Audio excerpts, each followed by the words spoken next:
नमस्कार आप सभी को। मैं असिस्टेंट प्रोफेसर सूर्यांश स्वागत करता हूं आपका अपने चैनल हिंदी विद प्रोफेसर पे। मैंने आदिकाल से संबंधित जो है वो भाग 1 पर चर्चा कर लिया है। आदिकाल के भाग 1 पर चर्चा कर लिया है, जिसमें मैंने जितने भी एग्जाम हुए हैं, डी ट्रिपल एस बी हो गया, नेट की एग्जाम हो गया, आरपीएससी का एग्जाम हो गया, टीजीटी पीजीटी का एग्जाम हो गया, एलटी ग्रेड का एग्जाम हो गया, और जितने भी महत्वपूर्ण एग्जाम हैं उनके सभी पीवाईक्यू को मैंने आपको भाग 1 में बताया है। एक भी प्रश्न आदिकाल से संबंधित आपका नहीं गलत हो सकता है। 2.5 घंटे का वीडियो है, उसको जाकर आप देखिए। इसमें जो है मैंने आलोचकों के महत्वपूर्ण कथनों को भी बताया है। आलोचकों के महत्वपूर्ण कथनों को भी संकलित किया है, जैसे रामचंद्र शुक्ल हो गए, डॉक्टर नगेंद्र हो गए, या फिर और जो भी उमेश तिवारी की पुस्तक का वस्तुनिष्ठ संकलन जो है, वो सारे आदिकाल से संबंधित जो है वो प्रश्न को मैंने बताया है। और साथ ही साथ जो संभावित प्रश्न है एमसीक्यू टाइप, जो आदिकाल से अभी तक नहीं बने हैं और भविष्य में बन सकते हैं, जैसे संक्रमण काल किसने कहा है, आधार काल किसने कहा है, इन सारे प्रश्नों का संकलन मैंने दे दिया है। आज मैं उसी के संदर्भ में आगे बढ़ता हूं और नेट के सारे पीवाईक्यू को मैं आपको हल कराऊंगा। नेट के सारे पीवाईक्यू को हल कराऊंगा, साथ ही साथ गोविंद पांडे की पुस्तक से आदिकाल के संदर्भ में क्या है उसको आपको बताऊंगा। इसको आप चाहे 2x पर लगा के देख लीजिए या जैसे भी आपको समझ में आए, मैं सारी चीजों को आपको बताते हुए चलता हूं। पुरानी हिंदी की व्यापक काव्य भाषा का ढांचा जो है वो सौरसेनी प्रसूत अपभ्रंश अर्थात ब्रज और खड़ी बोली पश्चिमी हिंदी से हुआ है। पश्चिमी हिंदी में कितनी बोलियां हैं ये हम लोगों को पता है कि 5 बोलियां हैं, जिसमें आपका ये खड़ी बोली हो गया, हरियाणवी हो गया, ये सारी प्रमुख बोलियां हैं। इसी प्रकार पूर्वी हिंदी में दोस्तों कितनी बोलियां होती हैं? पूर्वी हिंदी में जो है अब तक 36, एक ट्रिक है इसको याद रखिए, अब तक 36। आ से अवधी हो गया, बा से बघेली हो गया, और छा से छत्तीसगढ़ी हो गया। इसी प्रकार आप बोलियों में जब पढ़ेंगे तो कितनी कौन सी बोली कहाँ से बोली जाती है, उसकी उपशाखाएं क्या हैं, इसके संदर्भ में भी जो है आपको बताऊंगा। आध्यात्मिक रंग के चश्मे आजकल बहुत सस्ते हो गए हैं, उन्हें चढ़ाकर जैसे कुछ लोगों ने गीत गोविंद के पदों को आध्यात्मिक संकेत बताया है, वैसे ही विद्यापति के इन पदों को भी। ये किसका कथन है? रामचंद्र शुक्ल का कथन है। ऐसा किस लिए उन्होंने कहा था? ऐसा इसलिए उन्होंने कहा था क्योंकि बहुत से जो है वो आलोचक विद्यापति को भक्त कवि के रूप में मान्यता प्रदान करते हैं और ऐसा प्रतिपादित करते हैं कि विद्यापति के जो पदों का संकलन है वो भक्ति से ओतप्रोत है। इसीलिए वो कहते हैं कि रामचंद्र शुक्ल की अपने नजरियों को बदलने की जरूरत है, और जो चश्मे हैं वो आजकल आध्यात्मिकता के वो बहुत सस्ते हो गए हैं, उसको चढ़ाकर कोई भी जो है उनको ये पदों को भक्ति से ओतप्रोत मान ले रहा है, लेकिन उनके जो पद हैं वो वास्तविक रूप में श्रृंगारिकता से ओतप्रोत हैं, श्रृंगारिकता से ओतप्रोत है। इसीलिए ये विवाद भी देखने को मिलता है कि आदिकाल से संबंध में विद्यापति के, कि इनके पदों को श्रृंगारिकता में रखा जाए या फिर जो है भक्त के रूप में रखा जाए। तो उसके संदर्भ में भी चीजें हैं, उसी के संदर्भ में ये कथन कहा गया है। आगे चलते हैं। महत्वपूर्ण काव्य पंक्तियां जो आदिकाल की हैं, चाहे सराहपा की हो चाहे कड़ाहपा की हो, इसको आप देख लीजिए। ये आपके प्रश्न पत्र में पूछा गया है, इसलिए मैं कह रहा हूं कि आप वीडियो में जुड़े रहिए और हमारा सहयोग करिए, और साथ ही साथ आपके लिए बहुत ही उपयोगी जो है चलचित्र होगा। जो जिड़ सासड़ भसियो शोभा कहियो सारू, जो पालई सई भाव करी सो सर पावई पारू। देवसेन का ये श्रावकाचार्य 933 ईस्वी में लिखा गया दोस्तों, 933 ईस्वी में। और ये देवसेन का जो है ये देवसेन का एक प्रमुख कथन है जो आपके नेट की परीक्षा में पूछा जा चुका है। दूसरा महत्वपूर्ण पंक्ति, पंडीय सगल सत्य बखाड़ई देहई रुद्ध बसंत न जाड़ई, अमडागमड़ रतेन बिखंडई तो वीड़ लज्जई भड़ई हऊ पंडी। ये सराहपा का जो कथन है ये नेट में पूछा जा चुका है, ये नेट में पूछा जा चुका है। और इसका अर्थ क्या है? अर्थ कोई आपको नहीं बताता है, अर्थ भी बताते हुए चलता हूं कि जिस समय पंडित लोग शास्त्र ज्ञान के प्रकाश में जो है वो परम तत्व का ज्ञान दान कर रहे थे, उस समय सराहपा जो थे वो उसी माखौल उड़ाते हुए देहस्थ बुद्ध को पहचानने पर जोर दे रहे थे। एक और तो जो शास्त्र ज्ञान का एक विशेष वर्ग था जिन्होंने अपने ज्ञान के द्वारा जो है जनता को प्रभावित करके रखा था, जिससे वास्तविक तत्वबोध नहीं हो सकता था, उसी के संदर्भ में ये है सराहपा का जो है वो कथन देखने को मिलता है। देहस्थ बुद्ध की पहचान जो है, बुद्ध की जो पहचान है वो सराहपा कहते हैं कि सरल मार्ग के द्वारा ही हो सकती है, सरल मार्ग के द्वारा ही हो सकती है। उसी के संदर्भ में ये है, जैसे कबीर नहीं कहते हैं कि पोथी पढ़ पढ़ जग मुआ भया न पंडित को, ढाई आखर प्रेम का पढ़े सो पंडित हो, तो वैसे ही ये जो है सराहपा का कथन है। इसी प्रकार का उनका एक कथन और आता है, मुझे याद आ रहा है, उन्होंने जब कहते हैं कि सरहे गहड़ मुगिर माँ अहिया पसुलो जिम रहिया, तो यही सब सारी चीजें उस समय के परिवेश में दिखाई जा रही थी कि जो सामाजिक और धार्मिक जीवन की जो कृत्रिमता थी, घुटन था या रूढ़ग्रस्तता के विरुद्ध जो सारी चीजें थी, उसी के प्रति जो है ये तीखा व्यंग देखने को मिलता है, तीखा व्यंग देखने को मिलता है।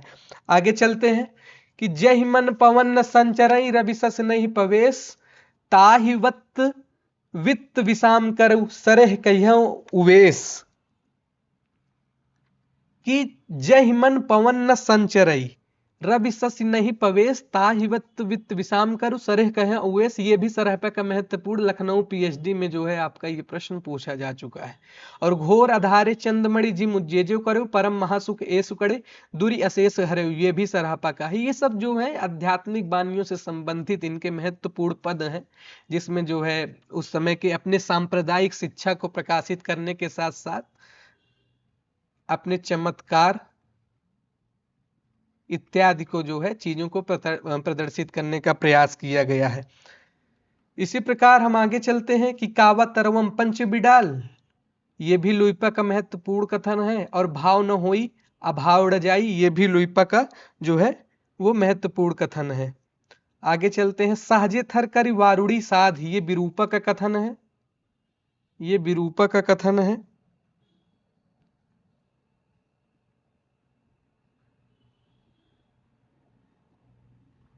एक किज्जय मंत्र ड़तंत्र, ये भी कड़हप्पा का कथन है। कड़हप्पा का इसी प्रकार एक वो वाला आता है, आगम वेग पुराड़े ही पाड़े हिमाड़ वहंती पक्क सिरी फले अलई जिम बहोरे ही भमंती, तो ये कड़हप्पा का है, इसमें नहीं दिया गया है। हालो डोंबी तो पुछमी सद्भावे सदगुरु पाई पये जाई भी पुड़ी जीड़ उरा, कड़हप्पा का जो है ये कथन है।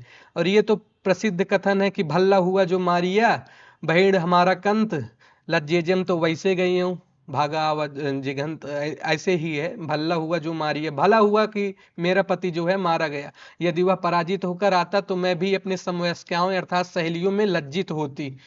पी संगम को निद्री, पी के संगम में जो है वो नींद कहाँ आती है और उसके सामने जब आते हैं, तो इसी तरीके के जो कथन है हेमचंद्र के प्रमुख कथन है, हेमचंद्र के जो ये प्रमुख कथन है। इसी प्रकार एक कड़हप्पा का प्रसिद्ध पंक्ति है, वो वाला इसमें नहीं दिया है, हालांकि उसकी चर्चा मैंने कर दिया है कि जिम लोड़ बिलिज्जय पाड़ तिम घरड़ी लई चित्त समरस जाय तक खड़े जुई पुड़ते समृंत। जिस तरह पानी में नमक विलीन हो जाता है, उसी प्रकार गृहिणी में चित्त लगाकर समरस्य को प्राप्त किया जा सकता है। वो वाला कथन आप देख लीजिएगा। बाकी मैं बताता चल रहा हूं उसमें क्या, गंगा जमुना माझे बाहरी रे नाई डोबिम्पा का कथन है, नगर बाहिरे डोम्बी तोहार कुड़िया छई, ये भी जो है ये वाला कथन आ गया। जिम लोग बिलेजय पाड़ी एह तिम धरड़ी लई चित्ती। और इसके आगे की जो पंक्ति है इसमें नहीं दिया गया है, वो ये थी कि समरस जाय तखड़े, जाय तखड़े, अपभ्रंश प्रधान भाषा है तो ऐसा स्थिति देखने को मिल सकती है, आपको समझ नहीं आ सकता, इसीलिए मैं आपको अर्थ भी बताता हुआ चल रहा हूं। जय पुड़ु ते समृंत, अर्थात इसका अर्थ यह हुआ कि जिस तरह पानी में नमक विलीन हो जाता है, उसी प्रकार गृहिणी में चित्त लगाकर जो है वो हम साम्य रस को प्राप्त कर सकते हैं। ये बहुत ही महत्वपूर्ण जो है कथन है कड़हप्पा का। और ये भी महत्वपूर्ण है विद्यापति का, देसिल बैना सब्जन मिठा ते तैसन जपऊ अवट्ठा। अवहट्ट प्रधान जो भाषा है, मैथिली जो भाषा है, उसको इन्होंने प्रधानता दी थी, इसीलिए इनको मैथिल कोकिल भी कहा जाता है, मैथिल कोकिल की भी संज्ञा दी गई है। अभिनव जयदेव या और भी जो है इनको संज्ञा दी गई है। हिंदू बोले दूरे ही निकार, छोटे तरुका भभकी मार। विद्यापति का ये है, कीर्तिलता जो है इससे संबंधित है। मनोह कला सस्भान कलह 1600 बन्नी बिगई, कमल स्निग्ध भ्रमर बेनु खंजन मग लुट्टी है। पृथ्वीराज रासो से संबंधित है, ये भी महत्वपूर्ण है। स्वयंभू ने जो है अपनी भाषा को देसी भाषा कहा था, स्वयंभू ने अपनी भाषा को देसी भाषा कहा था। और स्वयंभू के पौंचर्यु को उसके पुत्र त्रिभुवन ने पूरा किया। और पौंचर्यु में जो है राम का चरित्र जो है वो विस्तार से वर्णित है।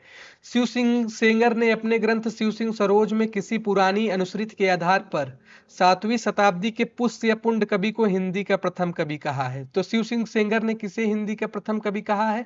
तो पुष्य कवि या पुंड कवि को कहा है। इसी प्रकार जो हिंदी का पहला कवि डॉक्टर राम कुमार वर्मा ने किसे कहा है? वो स्वयंभू को कहा है, राम कुमार। देखिए ऊपर हो जाए, थोड़ा तकनीकी समस्या हो जाती है, इसको आप इसके लिए कष्ट के लिए खेद है। इन्होंने क्या कहा था? स्वयंभू को माना था, स्वयंभू।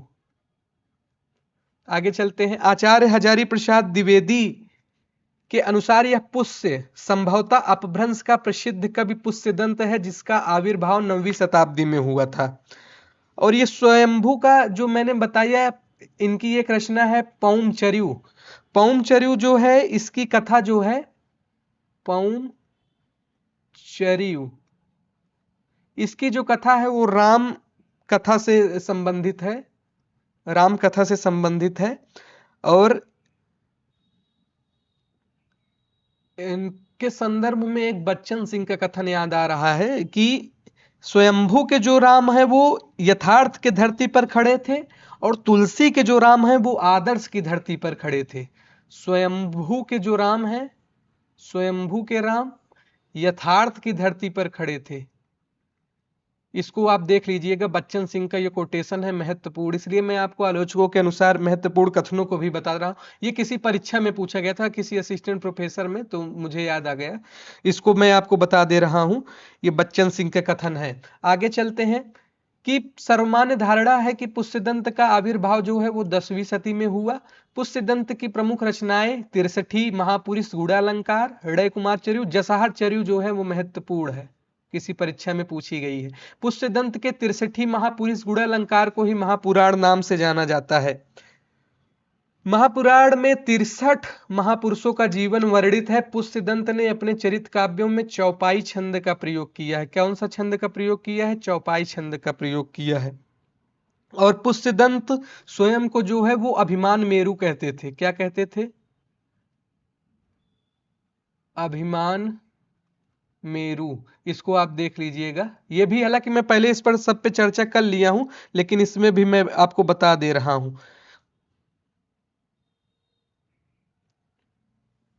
पुष्यदंत ने अपने चरित काव्यों में चौपाई छंद का प्रयोग किया। पुष्यदंत ने साहित्य की रचना विशुद्ध धार्मिक भाव से किया।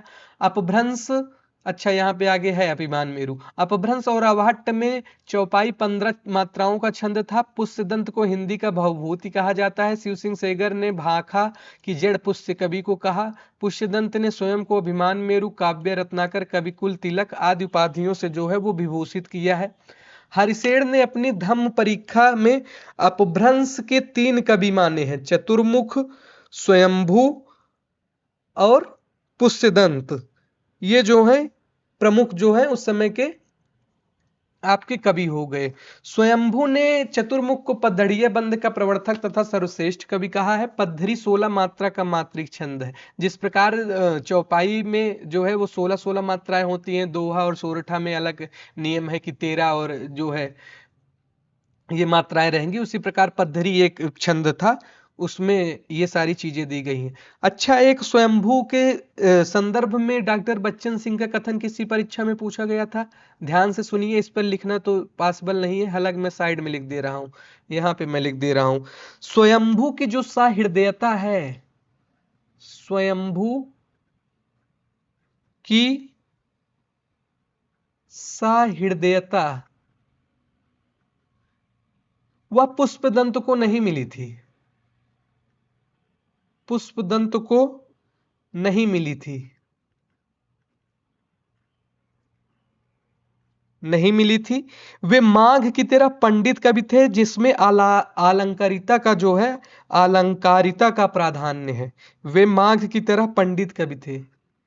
वे माघ की तरह पंडित कवि थे जिसमें अलंकारिता कारिकता का प्राधान्य है।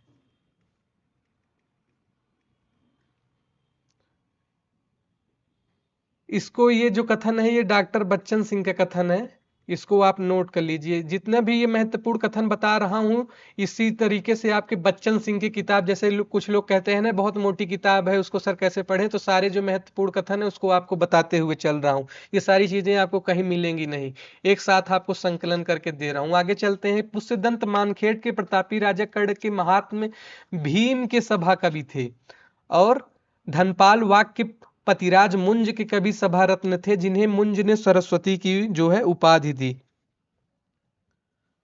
आगे चलते हैं। अपभ्रंश के जो है तीसरे प्रमुख कवि धनपाल ने 10वीं शती में भविष्यत कहा जो है की रचना की।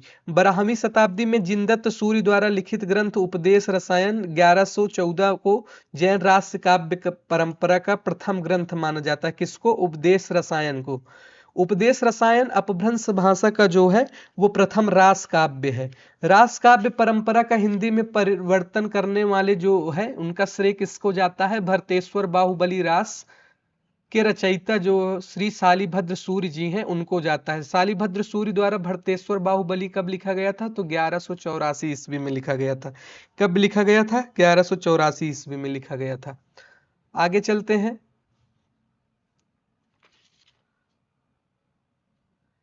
उपदेश रसायन अपभ्रंश भाषा का प्रथम रास काव्य है। रास काव्य परंपरा का हिंदी में परिवर्तन करने वाले 1184 में शालिभद्र सूर्य। उपदेश रसायन 80 पद्यों का नृत्य गीत रास लीला काव्य है। ध्यान रखिए इस तरीके के जो महत्वपूर्ण प्रश्न हैं वो ईएमआरएस के मल्टीपल में मैं देखा हूं काफी पूछे जाते हैं। जैसे किसी के पिता या किसी की रचना में जो है उसका जो बेसिक रहता है रचना के संदर्भ में उसको पूछा जाता है। तो ये देखिए 80 पद्यों का नृत्य गीत रासलीला काव्य है, इसको आप ध्यान में रख के चलिएगा।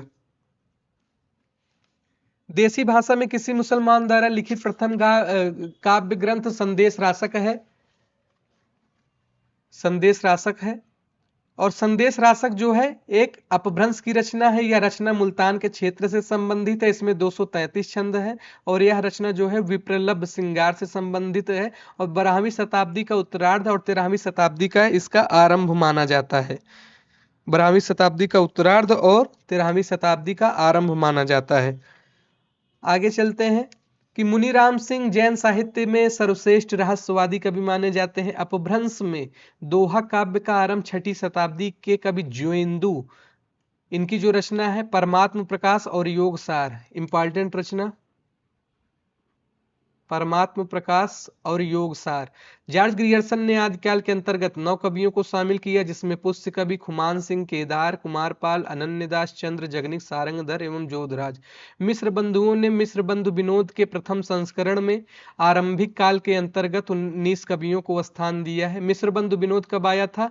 1913 ईस्वी में आया था। ये परीक्षा जब मैंने यहाँ इलाहाबाद यूनिवर्सिटी का एंट्रेंस दिया था, AU एंट्रेंस MA का, तब वहां पे ये प्रश्न पूछा गया था। और इसमें 2 भाग हैं।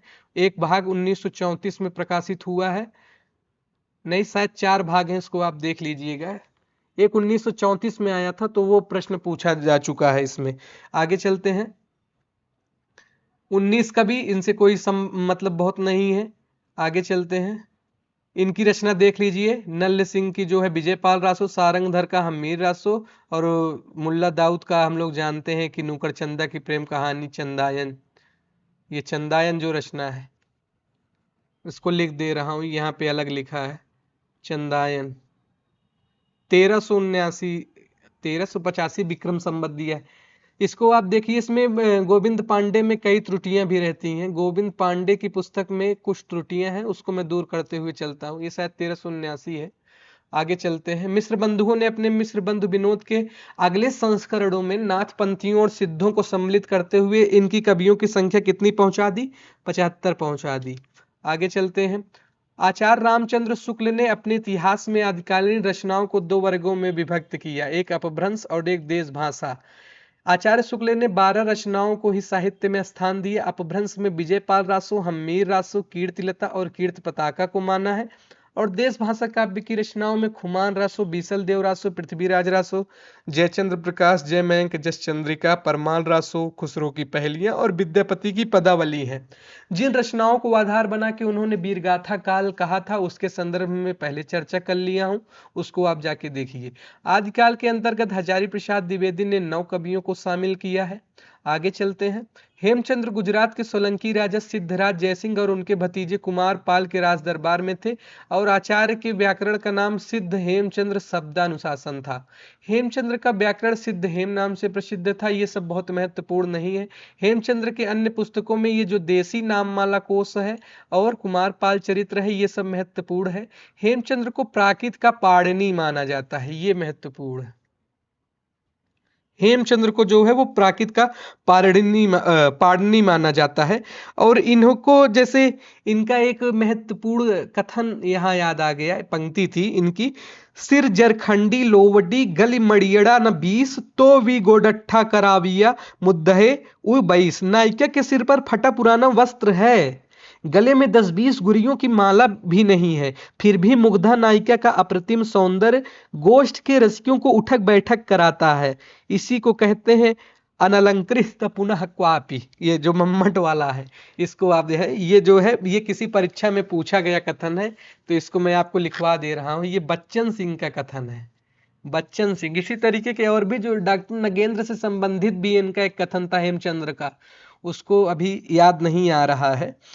ये वाला जो कथन था लिख दूं कहो तो, सिर जरखंडी लोवड़ी, सिर जरखंडी लोवड़ी गली मैयड़ा न 20, गली मड़ियड़ा न 20 तो वी, ऐसे आगे था, इसको आप देख लीजिए। बच्चन सिंह की किताब में आपको ये मिल जाएगा, बच्चन सिंह का ये था। तो आगे चलते हैं। हेमचंद्र के संदर्भ में बात हो गई है। हेमचंद्र ने भट्टी के समान द्वाश्रय काव्य की भी रचना की है, द्वाश्रय काव्य की भी रचना की है। आगे चलते हैं। सोम प्रभु सूरी जो है गुजरात के प्रसिद्ध जैन साधु थे, जिनका आविर्भाव 1252 विक्रम संवत में माना जाता है। सोम प्रभु सूरी ने कुमार पाल प्रतिरोध संवत 1241 में आपके नेट की परीक्षा में पूछा जा चुका प्रश्न है, नाम एक गद्य पद्य में संस्कृत प्राकृत काव्य लिखा। और जैनाचार्य जो मेरुतंग है, इन्होंने प्रबंध चिंतामणि जो है वो 1361 संवत में लिखा है। हाँ सही दिया है, हम तो सोचे इसका भी गलत दिया है, ये तो 1304 बन जाएगा। 1304 ईस्वी था। तो नामक एक ग्रंथ की रचना की है। प्रबंध चिंतामणि में कुछ दोहे मालवा नरेश राजा भोज के चाचा मुंज के यहाँ कहे गए हैं। इसमें जो है नहीं मुंज और मृणालवती की कथा है, जहां पे वो रहता है कि तैलप नरेश की जो अधेड़ बहन मृणालवती रहती है। कौन रहती है? अधेड़ बहन मृणालवती। आप लोग तो अभी तक यही सोचते होंगे कि वो भी मतलब जो है अधेड़ नहीं होगी, या फिर उसको क्या कहते हैं, नायिका के संदर्भ में चीजें आप समझ लीजिए अपने हिसाब से। अधेड़ थी ये। तो अधेड़ बहन जो मृणालवती रहती है, इससे जो है वो प्रेम कर बैठता है। और उधर जो मुंज है मृणालवती से अपने संग भाग चलने के लिए कहता है, लेकिन जो मुंज है वो युवक था और मृणालवती जो थी वो अधेड़ थी। यहीं पे द्वंद्व हो जाता है, वह उदास हो गई और उसकी उदासी को लक्ष्य करके मुंज कहता है, क्योंकि उसको अपने अधेड़ होने का जो है वो दुख रहता है। तो वही वो वाला कथन नहीं है कि मुंज भड़े मुड़वालई जुए गयम न झूरी, जय शक्कर से खंड थी तो इस मीठी चूरी। हे मृणालवती, बीते हुए यौवन का संताप न कर, बीते हुए यौवन का संताप न कर, यदि शक्कर के सैकड़ों खंड कर दिए जाए तो वह मीठी रहती है। ये जो है कथन था, बहुत महत्वपूर्ण कथन है, जो मुंज कहता है उससे कि मुंज बड़े मुड़ावलई जय गयम न झूरी। इसी प्रकार इनका जो है मृडालवती का जो प्रेम था, इसमें अंत में कथा बता दे रहा हूं। ये सब सारी चीजों को आपको इसलिए बता रहा हूं कि सिर्फ आप इसको पढ़िए मत, इसमें क्या क्या चीजें हैं, इसके अंदर की कथा क्या है उसको भी समझते चलिए, ये चीजें आपको कोई नहीं बताता है। तो मृडालवती का जो प्रेम है वो सिर्फ क्रीडात्मक था। मृडालवती का जो प्रेम था वो क्या था? क्रीडात्मक था। उसने मुंज की जो है वो संधि दुर्भिसंधि का भेद भाई से अपने बता दिया, और बाद में होता क्या है कि मुंज जो है, मुंज को रस्सी से बांध लिया जाता है और उससे भीख मंगवाई जाती है और अंत में उसे मरवा डाला जाता है। तो भीख मांगते समय एक स्त्री ने आंख भी मटकाई और भीख न दी। मुंज ने फिर विरक्ति भरे स्वर में यही कहा था कि भोली मुद्दी मा गब्ब कर पिख पुड़ पाई, चय दैसी छत्र मुंज मयहु गायऊ। हे मुग्धे, मेरे हाथ में भिक्षा पात्र देकर गर्व न कर, मुंज के 1476 हाथी चले गए। तो इस तरीके की कथा है, इसको आप पढ़ लीजिएगा, ये सब डॉक्टर नगेंद्र की किताब में आपको मिल जाएगा। प्रबंध चिंतामणि में जो है वो दोहा विद्या में विवाद करने वाले दो चारणों की कथा आई, इसलिए अपभ्रंश काव्य को दोहा विद्या भी कहा जाने लगा। और लक्ष्मीधर ने 14वीं शताब्दी में प्राकृत पैंगलम नामक एक ग्रंथ का संग्रह किया। ऐसे ऐसे शब्द हैं कि आपकी जो जुबान है वो थोड़ा इधर उधर हो सकती है। प्राकृत पैंगलम में विद्याधर, सारंगधर, जज्जल, बब्बर आदि कवियों की रचनाओं को संकलित किया गया है। बहुत ही महत्वपूर्ण है। किन किन कवियों को संकलित किया गया? सारंगधर, जज्जल, बब्बर आदि कवियों की रचनाओं को संकलित किया गया है। इसको आप देख लीजिए। आगे चलते हैं। प्राकृत पैंगलम को प्राकृत पिंगल सूत्र भी कहा जाता है। प्राकृत पैंगलम का टीका बंशीधर नामक किसी विद्वान ने लिखा है। सारंगधर एक अच्छे कवि और सूत्रकार थे। सारंगधर ने जो है वो सारंगधर पद्धति के नाम से एक सुभाषित संग्रह भी बनाया। सारंगधर पद्धति में बहुत से साबर मंत्र और भाषा चित्र काव्य भी दिया गया है। आचार्य शुक्ल ने प्राकृत पैंगलम के कुछ छंद के आधार पर हम्मीर रासो ग्रंथ के अस्तित्व की कल्पना की, जिसका रचनाकार सारंगधर को बताया है। राहुल सांकृत्यायन ने जज्जल नामक किसी कवि को इसका रचयिता घोषित किया है। हजारी प्रसाद द्विवेदी का कथन है कि हम्मीर शब्द का जो रूप है वह अमीर से विकृत है, जो किसी पात्र का न होकर एक विशेषण के रूप में प्रयुक्त हुआ है, किसी विशेषण के रूप में प्रयुक्त हुआ है। और शिव सिंह सेगन के अनुसार चंद की औलाद, ये सब महत्वपूर्ण नहीं है। आगे चलते हैं। ये वाला श्लोक आप देख लीजिए। नूनम बादलम छाई खे पसरी निहसराड़ शब्दः खरा, शत्रुम पाड़ी लुटाली तोड़ हंसिनो एव भड़ंति दुर्भटा। झूठे गर्व भरा मघाली सासोरे कंत मेरे कहे, कंठे पाग निवेश जाह शरणम श्री मल्ल देवम विभुम। तो ये जो है ये श्री मल्लदेव की सारंगधर पद्धति से संबंधित है। आगे चलते हैं। डॉक्टर बच्चन सिंह, यहाँ पे एक उदाहरण इन्होंने दे ही दिया है आखिरकार गोविंद पांडे वालों ने, कि सारंगधर कुंडलिया छंद के प्रथम प्रयोक्ता थे। और इनके संदर्भ में एक दो कथन आपको लिखवा दिया हूं आलोचकों का, तो वो आप देख लीजिए। मैं आपके यहाँ तो मैं पीडीएफ से पढ़ा रहा हूँ, थोड़ा देर सुन लीजिए ध्यान से। मैं और जो मेरे क्लास पढ़े हैं चाहे नाटक से संबंधित, उसमें देखिए मैं किस तरीके से आपको मूल संवेदनाओं को उकाड़ते हुए चल रहा हूँ। अभी मेरे पास चूंकि सेटअप उतना बहुत अच्छी तरीके से नहीं है, तकनीकी दिक्कतें रहती हैं, तो वो सब सारी चीजें आ जाएंगी। तो मैं इन सबको जो अभी इस तरीके से बता रहा हूँ, इसमें विस्तृत जो इनकी कथाएं हैं तथा इनमें क्या क्या आलोचकों के संदर्भ में यह बहुत महत्वपूर्ण जानकारियों को क्लास के साथ जो है आपको प्रदान करूंगा। अभी तो मैं इसमें इस तरीके से पढ़ा रहा हूँ, पीडीएफ से अलग मैं पढ़ाता नहीं हूँ, लेकिन आप इसको देख लीजिए, आपके लिए महत्वपूर्ण है। जिस दिन सारी चीजों का सेटअप हो जाएगा, आप लोगों को बहुत ही महत्वपूर्ण क्लास प्रदान की जाएगी। आगे चलते हैं, सिद्ध साहित्य में आ जाते हैं। सिद्ध साहित्य में सरापा को हिंदी का प्रथम कवि माना जाता है। इन्होंने सरोज, व्रज, राहुल भद्र आदि नामों से भी जाना जाता है। सिद्धों में जो है सबसे पुराने सरापा हैं, और सिद्धों ने जो है वह बौद्ध धर्म के वज्रयान तत्व का प्रचार करने के लिए जो साहित्य जन भाषा में लिखा, वह हिंदी के सिद्ध साहित्य की सीमा में आता है। किसमें आता है? सिद्ध साहित्य की सीमा में आता है। आगे चलते हैं। शाहजहानियों की भाषा का नाम संध्या भाषा है। संध्या भाषा क्या है? संध्या भाषा एक ऐसी भाषा है जिसको अस्पष्ट भाषा के रूप में जाना जाता है। जैसे बरसे कंबल, बरसे कंबल, भीजे पाड़ी। उस समय पाड़ी, पानी को पाड़ी बोला जाता था क्योंकि अपभ्रंश प्रधान था, ड़ा की बहुलता थी। इसी प्रकार नैया बीच नदिया डूबत जाए, तो जो भाषा थी वो अस्पष्ट थी, उसी को संध्या भाषा कहा जाता है। कुछ विद्वानों ने ये आगे दिया भी है, संध्या का अर्थ बताया कि ऐसी भाषा जिसमें संध्या के समान प्रकाश तथा अंधकार का मिश्रण है, ज्ञान के आलोक से उसकी सारी बातें स्पष्ट हो जाती हैं। कुछ विद्वानों ने संध्या भाषा का अर्थ अभिसंध या अभिप्रायुक्त वाणी बताया है। इसी प्रकार जो है आगे चलते हैं। ज्योतिरीश्वर ठाकुर रचित वर्ण रत्नाकर बहुत ही महत्वपूर्ण ग्रंथ है। 14वीं शताब्दी के मैथिली ग्रंथ में 84 सिद्धों के नाम दिए गए हैं। शाहजहानियों की संध्या भाषा का प्रभाव संत कवियों पर भी पड़ा और वे उलटवासियां लिखने लगे। राहुल सांकृत्यायन ने सराहपा का समय जो है वो 769 ईस्वी स्थिर किया है। विनय तोष भट्टाचार्य ने सराहपा का समय जो है वो 633 ईस्वी स्थिर किया है। और दोहा कोश इनका प्रसिद्ध ग्रंथ है, इसको आप याद रखिए। किसका है ये? सराहपा का। आक्रोश का जो पहला रूप दिखाई देता है वह सराहपा में दिखाई देता है। ये बच्चन सिंह का कथन है। आक्रोश का जो पहला रूप दिखाई देता है वो सराहपा के यहाँ दिखाई देता है। ये बच्चन सिंह का महत्वपूर्ण कथन है, किसी परीक्षा में पूछा गया था। आगे चलते हैं।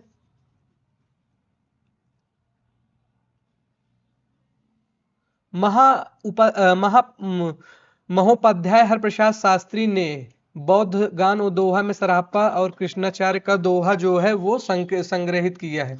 महाउपाध्याय हरप्रसाद शास्त्री ने बौद्ध गान दोहा में संग्रहित पुस्तकों की जो है भाषा, इसको आप देखिए, को प्राचीन बांग्ला कहा है। दोहा कोश का संपादन डॉक्टर प्रबोध चंद्र बागची ने किया है। दोहा कोश में तिल्लोपा, सराहपा, कड़ाहपा के जो हैं दोहे वो संग्रहित हैं। आगे चलते हैं। दोहा कोश में जो है वो सराहपा और तिल्लोपा और कड़ाहपा तीनों के जो हैं वो कथन संकलित है। सराहपा की जीवन दृष्टि संक्षेप में इस प्रकार है: सहज संयम, पाखंड और आडंबर विनाश, गुरु सेवा, सहज मार्ग, महासुख की प्राप्ति। बच्चन से ये आ गया। आक्रोश की भाषा का पहला प्रयोग सराहपा में ही दिखाई देता है। सिद्धों की भाषा को संध्या भाषा का नाम मुनिदत्त तथा अद्वैव्रज ने दिया। सबरपा सराहपा के शिष्य तथा लुईपाद के गुरु थे। सबरों की वेशभूषा में रहने के कारण इनका नाम सबरपाद पड़ा। इनका जन्म क्षत्रिय कुल में सन 780 ईस्वी में हुआ। चर्यापद सबरपा की प्रसिद्ध पुस्तक है। चर्यापद एक प्रकार का गीत है जो सामान्यतः अनुष्ठानों के समय गाया जाता है। चर्यापद संध्या भाषा के दृष्टिकोण में लिखी गई, जिनके दोहरे अर्थ होते हैं। सिद्ध साहित्य में दोहा कोश की जो रचनाएं हैं उसका संकलन किया गया है। सिद्धों का दोहा और चर्यापद जो है, अब मैं हाईलाइट करते हुए चल रहा हूं। सिद्धों का दोहा, एक सेकेंड।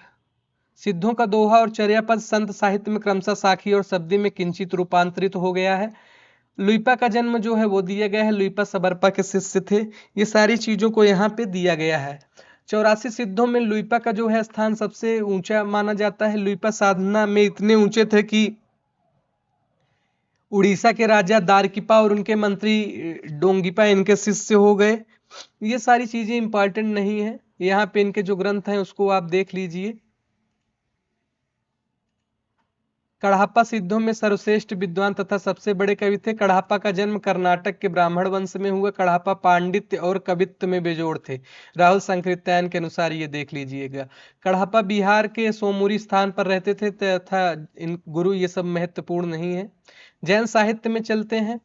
जैन साहित्य में जिनदत्त सूर्य का जो ग्रंथ है उपदेश रसायन अपभ्रंश भाषा का सर्वप्रथम रास ग्रंथ है। कौन सा ग्रंथ है? सर्वप्रथम रास ग्रंथ है। अपभ्रंश भाषा का दूसरा रास या रासक काव्य अब्दुल रहमान द्वारा रचित संदेश रासक है, जिसमें विक्रमपुर की वियोगिनी का जो है विक्रमपुर की वियोगिनी की कथा है। वियोगिनी की कथा है। कहाँ गया? एक सेकेंड। हाँ, ये हिंदी का प्रथम ऐतिहासिक रास ग्रंथ पंच पांडव चरित रास है। पंच पांडव रचित रास के लेखक शालिभद्र सूरी द्वितीय को माना जाता है। इसका रचना काल जो है वो 1350 ईस्वी था। कब था? 1350 ईस्वी था। मुनि जिन विजय, डॉक्टर दशरथ ओझा, डॉक्टर गणपति चंद्र गुप्त ने श्री शालिभद्र सूरी द्वारा रचित भरतेश्वर बाहुबली रास को हिंदी जैन रास परंपरा का आदि काव्य माना है। देवसेन 933 में श्रावकाचार्य की रचना की, 250 दोहे में। इनके जो महत्वपूर्ण ग्रंथ हैं दर्शन शास्त्र, नय चक्र, भाव संग्रह, आराधना सार और तत्वसार तथा सावय धम्म दोहा। इन ग्रंथों में नय चक्र जो है वो बहुत प्रसिद्ध है, इसको आप ध्यान में रखिए। आगे चलते हैं। देवसेन के नय चक्र को लघु नय चक्र का नाम भी दिया जाता है। देवसेन ने अपने ग्रंथ में जैन धर्म के अनेक संघों की उत्पत्ति लिखी है, जिसे उन्होंने जैनाभास नाम दिया है। बृहद नय चक्र का वास्तविक नाम दब्ब सहाव पयास है, द्रव्य स्वभाव प्रकाश। और देवसेन के शिष्य माइल धावल ने किया, जो कि देवसेन के नाम से प्रसिद्ध है। तो इस ग्रंथ का नाम आप ध्यान रखिए, बृहद नय चक्र के दव सब पयास जो है वो माइल धावल का है, ये पूछा भी गया है, इसको आप ध्यान रखिए। दव्य स्वभाव प्रकाश, दब्ब सहाव पयास पहले पुरानी हिंदी अपभ्रंश भाषा में लिखा था। दब्ब सहाव पयास माइल धावल की रचना है। किसकी रचना है? माइल धावल की रचना है। आगे चलते हैं। शालिभद्र सूर्य के बुद्धिरास नामक ग्रंथ का संग्रह उनके शिष्य शिवी ने किया। आशुक नाम कवि ने चंदन बाला रास नाम से लिखा है। ये देखिए, फिर से नेट की परीक्षा में पूछा गया था। ये जो अभी परीक्षा हुई है 2025 में, उसमें पूछा गया है कि चंदन बाला रास का जो है क्रम से लगाने को पूछा था, तो 1200 ईस्वी में है। आशुग ने जीवदया रास नामक एक अन्य ग्रंथ की रचना भी की है। जिन धर्म सूर्य ने 1209 में स्थूल भद्र रास की रचना की है, ये भी ध्यान रखिएगा। स्थूल भद्र रास में रचयिता का नाम जीर्धा मिलता है, जो जिन धर्म का ही समझा जाता है। आगे चलते हैं। इसी प्रकार जो ये रासो शब्द नहीं आ रहा है बार बार, तो रासों की उत्पत्ति के संदर्भ में भी विभिन्न विद्वानों के विभिन्न मत हैं। जैसे रसायन से किसने उत्पत्ति मानी थी? तो रामचंद्र शुक्ल ने मानी थी। इसी प्रकार जो है वो हजारी प्रसाद द्विवेदी किससे मानते हैं? हजारी रासक से मानते हैं। इसी प्रकार जो है वो ये सारी चीजें हैं, उसको आप देखिए। विजय सेन सूरी ने रेवंतगिरी रास की रचना 1231 में की, इसको आप ध्यान रखिएगा। ये तीनों जो है, स्थूल भद्री रास, चंदन बाला रास और रेवंतगिरी रास जो है रचना, वो आपको ध्यान में रहनी चाहिए। रेवंतगिरी रास में जैन तीर्थ रेवंतगिरी तथा तीर्थांकर नेमिनाथ की प्रतिमा के महत्व का प्रतिपादन ऐतिहासिक एवं पौराणिक इतिवृत्त तथा प्राकृतिक सौंदर्य के आधार पर किया गया है। रेवंतगिरी रास 4 कड़वकों में विभक्त है। रेवंतगिरी रास का ही भांति कवि पल्हड़ द्वारा रचित आबू रास, जैन कवियों के प्रसिद्ध स्थान आबू मंदिर का वर्णन किया गया है। आगे चलते हैं। नेमिनाथ रास की रचना 1213 ईस्वी में हुई, जिसमें 58 छंद है। चौपाई छंद में 12 मासा का जो वर्णन है वो विनय चंद्र सूर्य द्वारा रचित नेमिनाथ चौपाई से माना जाता है। हालांकि 12 मासा वर्णन जो है वो बीसल देव रासों में देखने को मिलता है, उसके संदर्भ में माना जाता है कि बीसल देव रासों में 12 मासा पहले देखने को मिलता है, यहाँ पे भी दिया गया है। आचार्य शुक्ल के अनुसार जो है वीर गीत परंपरा का प्राचीनतम ग्रंथ बीसल देव रासो है। बीसल देव रासो किसने लिखा था?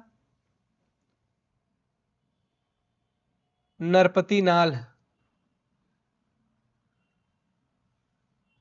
1212 संवत। आगे चलते हैं। बीसल देव रासो जो है वह एक विरह गीत काव्य है। क्या है? विरह गीत काव्य है, विरह गीत काव्य है। और यह जो रचना थी अपने ऐतिहासिक तथ्य तथा रचना काल तथा भाषा के आधार पर अप्रामाणिक सिद्ध हो जाता है, अप्रामाणिक भी माना जाता है, अप्रामाणिक भी माना जाता है। और इसके संदर्भ में जो है कि इसमें क्या था, 4 खंडों में ये विभक्त है, और चारों खंडों को मैंने बता दिया है कि क्या क्या थे इन चारों खंडों में। कि पहले विवाह का वर्णन होता है, उसके बाद फिर वहां पे उड़ीसा में जाता है, तो ये सारी स्थितियां थी। दूसरे में भोज परमार की पुत्री राजमती से विवाह का वर्णन है, रूठ कर चला आता है, उड़ीसा जाने का वर्णन है। तीसरे खंड में जो है, तीसरे खंड में राजमती के विरह का वर्णन है, राजमती के विरह का वर्णन है। ये ध्यान रखिएगा, राजमती है, नागमती जो है वो कहाँ मिलती है, नागमती मिलती है पद्मावत में मिलती है, पद्मावत में नागमती वियोग वर्णन है, वो जायसी की कृति है। ये राजमती जी हैं, राजमती भी विरह करती हैं। और आगे चलते हैं, विद्वानों ने रासों की व्युत्पत्ति निम्न ढंग से बताई है। गारसा दत्तासी, राजसूय, एयू एंट्रेंस 2022। हरप्रसाद शास्त्री ने राजयस से, नरोत्तम स्वामी ने रासक से, श्यामल दास ने रहस्य से, कवि प्रसाद जायसवाल ने रहस्य से, रसायन से किसने मानी, रामचंद्र शुक्ल ने मानी। नंद दुलारे वाजपेयी ने रास से, हजारी प्रसाद द्विवेदी ने रासक से, रामस्वरूप चतुर्वेदी ने रासव से मानी है। इसी तरीके जो है आगे चलते हैं, दशरथ वर्मा ने रासक से, माता प्रसाद रासक, गणपति चंद्रगुप्त रासक, और जो प्रमाणिक है वो भी रासक ही मान लिया गया। आगे चलते हैं, रासो साहित्य के प्रमुख रचनाकार व इनके समय है, ये जो दिया गया है इसको आप बहुत ध्यान से देखिए। दलपत विजय का खुमार रासो है, समय इसका देखिए 9वीं सदी, वीर काव्य है, राजस्थानी भाषा, प्रबंध रूप। नरपतनाल बीसल देव रासो 1212, श्रृंगार, 4 खंड, वीर गीत। जगनिक परमाल रासो, आला खंड, 1230, वीर, वीर गीत। चंद्रबरदाई पृथ्वीराज रासो, वीर, श्रृंगार, 69 इसमें समय है या सर्ग। डिंगल भाषा, प्रबंध महाकाव्य रूप। केदार भट्ट का जयचंद प्रकाश 1224, वीर, प्रबंध। मधुकर भट्ट जयमयंक जयचंद्रिका 1243, प्रबंध। सारंगधर मिश्र रासो, नल्ल सिंह विजयपाल रासो, श्रीधर अड़मल छंद 1454 ईस्वी में, वीर गीत है। आगे चलते हैं, आचार्य रामचंद्र शुक्ल ने लिखा है कि चंद्रबरदाई जो है वो हिंदी के प्रथम महाकवि माने जाते हैं। पृथ्वीराज रासो हिंदी के प्रथम महाकाव्य है। मिश्र बंधुओं ने लिखा है कि हिंदी का वास्तविक प्रथम महाकवि चंद्रबरदाई को ही माना जा सकता है। पृथ्वीराज रासो की प्रामाणिकता अप्रामाणिकता में विद्वानों के मतभेद है। इसको देख लेते हैं। श्याम सुंदर दास ने जो है अप्रामाणिक मानने वाले में आचार्य रामचंद्र शुक्ल हैं, देवी प्रसाद हैं, हीराचंद रोझा है, श्यामल दास बूलहर, मुरारी दीन है, मुनिजिन विजय अर्ध प्रमाणिक, हजारी अर्ध प्रमाणिक। हजारी जो अर्ध प्रमाणिक है ये अभी पूछा गया था किसी परीक्षा में, किसी जो है परीक्षा में पूछा गया था। दशरथ ओझा जो है अर्ध प्रमाणिक मानते हैं। आगे चलते हैं, प्रमाणिक में मिश्र बंधु और श्याम सुंदर दास हैं। पृथ्वीराज रासो में 68 प्रकार के छंदों का प्रयोग किया गया है और इसमें जो है मुख्य छंद कवित्त, छप्पे, दूहा, तोमर, त्रोटक, गाहा और आर्या है। चंद्रबरदाई को छप्पे छंद का राजा माना जाता है। हजारी प्रसाद द्विवेदी ने पृथ्वीराज रासो को सुख की संवाद के रूप में दिखाया है। हजारी प्रसाद द्विवेदी ने सुखी संवाद जो है इसके रूप में दिखाया, ये महत्वपूर्ण है।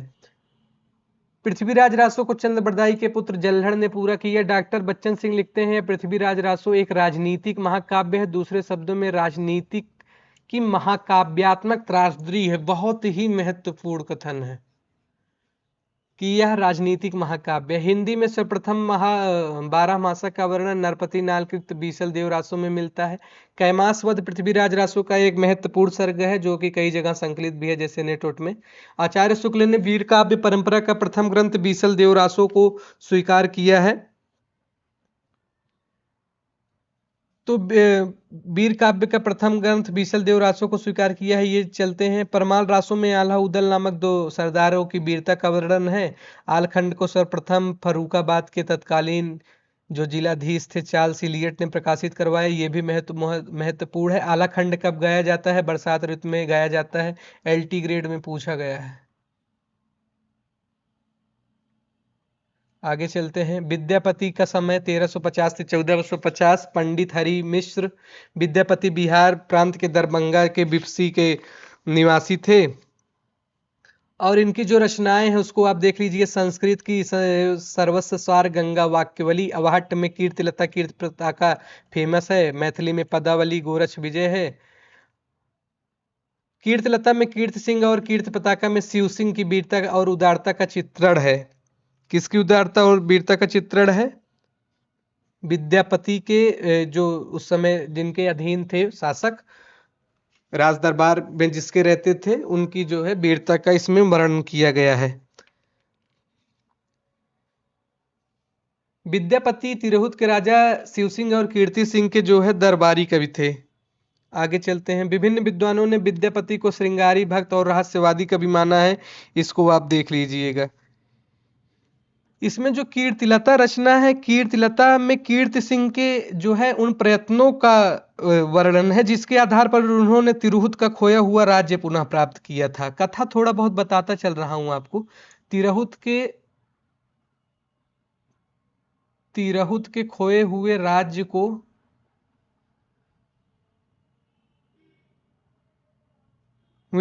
को प्राप्त किया था। इसमें जो कथा थी कि हालांकि ये कथा जो है वो अतिशयोक्तिपूर्ण है और इसमें बहुत ही बढ़ा चढ़ा के प्रशस्ति है और अपने समय के अंतर विरोधों, राजाओं की जो है नाक के नीचे होने वाले अत्याचारों का भी कुछ जगह पे उल्लेख किया गया है। कीर्तिलता का महत्व तो इसी दृष्टि से है, बाकी काव्य दृष्टि से देखें तो वो नहीं दिखाई देता है। और कीर्तिलता की भाषा हम लोग जान गए कि अवाट्य है। इसमें जो कथा रहती है कि मिथिला के राजा गणेश्वर को असलान नामक सुल्तान ने छल पूर्वक मार डाला। असलान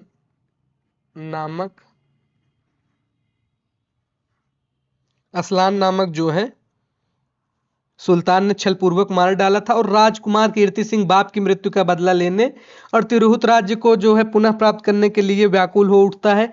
इसीलिए उसमें आता नहीं है कि जा बप्पी की भूड़ी चंपजई अवरेड़, तो वहां पे जाता है और असलान को मार भगाता है और तिरहुत और अपने अधिकार में ले लेता है। यही जो है इसकी कथा है। कीर्ति लता में जो है राजा बादशाह नगरों युद्धों का वर्णन देखने को मिलता है, तो वो बंधी बंधाई पर पार्टी पे ही देखने को मिलता है। चलिए कथा पे बात करेंगे किसी और वीडियो में। आगे चलते हैं। हरप्रसाद शास्त्री, रामचंद्र शुक्ल, सुभद्रा जा, राम कुमार वर्मा, रामवृक्ष बेनीपुरी जो है वो इसको श्रृंगारी मानते हैं। प्रसाद शास्त्री, रामचंद्र शुक्ल, सुभद्रा जा, राम कुमार वर्मा, रामवृक्ष बेनीपुरी। ये हमारी एचपीएससी मेंस में आया हुआ प्रश्न है। लिखित परीक्षा में जब मैं दे रहा था लिखित परीक्षा में, तो वहां पे ये आया था कि सिद्ध करिए कि मतलब विद्यापति उनमें मतलब अच्छा प्रश्न पूछा था। तो कुल मिला के उसमें यही दिखाना था कि श्रृंगारिकता के पद हैं या फिर भक्त के पद हैं। तो डॉक्टर राम कुमार वर्मा के संदर्भ में जो मैंने कोटेशन का प्रयोग किया था कि विद्यापति के काव्य में सदा स्नाता में आता नहीं है। सदा स्नाता में ईश्वर से नाता कहां, ईश्वर से नाता कहां।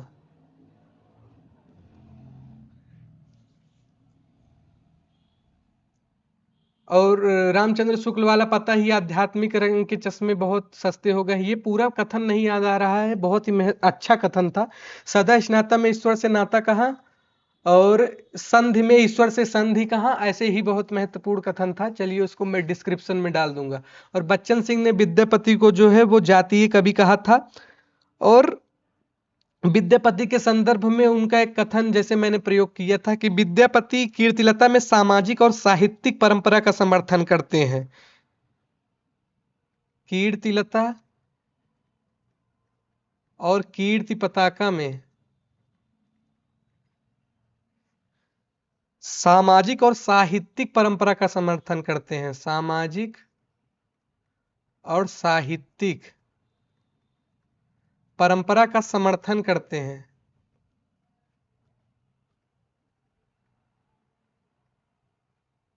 राइटिंग थोड़ा हमारी गड़बड़ है, इसको आप कष्ट उठा लीजिए। तो पदावली में उन्हें तोड़ते हैं। कीर्तिलता कीर्ति पताका में जो है सामाजिक साहित्यिक परंपरा का समर्थन करते हैं, तो पदावली में उसे तोड़ते हैं। ये कथन मैंने प्रयोग किया था, पदावली में उसे तोड़ते हैं। ये बच्चन सिंह का कथन है, बच्चन सिंह का कथन है। उसमें फिर दिखाया कि राधा कृष्ण के मांसल मादक तथा मुक्त श्रृंगार चित्रों के द्वारा। और ग्रियर्सन की एक कृति याद आ गई, मैथिल क्रिस्टोपी उनकी पुस्तक है जिसमें विद्यापति को रहस्यवादी माना है। ग्रियर्सन जैसे दिया नहीं है, इसमें जॉर्ज ग्रियर्सन रहस्यवादी माने हैं। तो ये मैथिल क्रिस्टोपी एक ग्रंथ है, मैथिल क्रिस्टोपी, उसमें उन्होंने इनको रहस्यवाद से प्रभावित माना था। इन्हीं के संदर्भ में एक जैसे बहुत ही महत्वपूर्ण मैंने कथन का ही अक्सर प्रयोग किया था, बच्चन सिंह का ही कथन था ना इसमें, कि विद्यापति का प्रेम ना तो रोमांटिकों की तरह वायवीय है और ना भक्तों की तरह दिव्य। यहां लिख दूं, विद्यापति बहुत ही महत्वपूर्ण है। एक भी जो है आलोचक के अनुसार प्रश्न न छूटने पाए, जीडीसी या पीजीटी, इसमें जो है आलोचक के कथन अधिकतर पूछे जाते रहते हैं और गलत न होने पाए। विद्यापति का प्रेम न तो रोमांटिकों की तरह वायवीय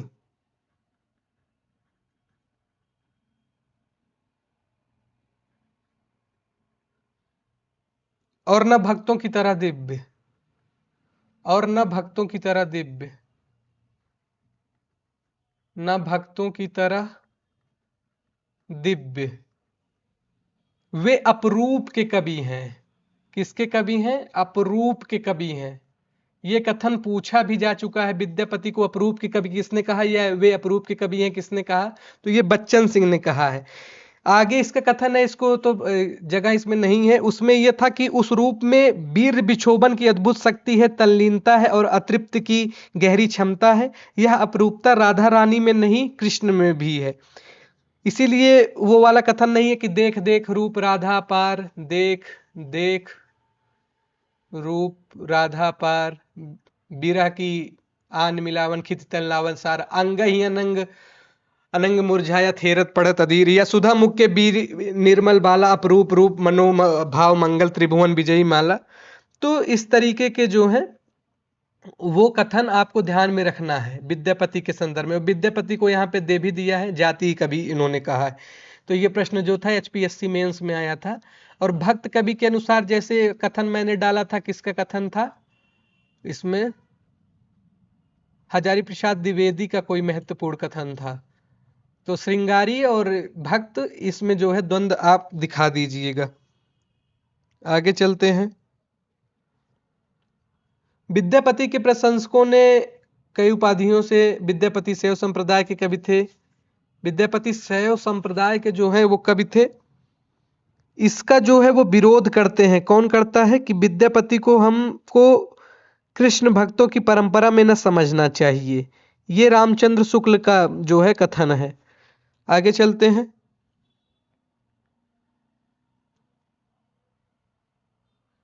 कीर्तिलता से जो है देसिल बैना सब जन मिठा तय तैसन जपऊं अवट्ठा, रज लुद्ध असलान बुद्धि बिकम में बले हारल, पास बैसी विश्वास राय गैनेसर मारल। तो ये जो है कंठहार विद्यापति को कहा जाता है। इनकी जो महत्वपूर्ण वो है, ये सारी चीजों को आप देख लीजिए। और विद्यापति के पदों को निराला ने मादकता, विद्यापति के पदों को, विद्यापति के पदों को उनकी मादकता के कारण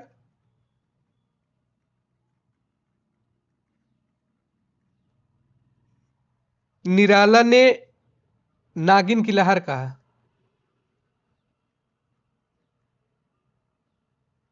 क्या कहा? नागिन की लहर कहा। और इसमें संदेह नहीं कि पदावली जो रचना है वो सामंती विलास को प्रज्वलित करने वाली रचना है। सामंती विलास को प्रज्वलित करने वाली रचना है।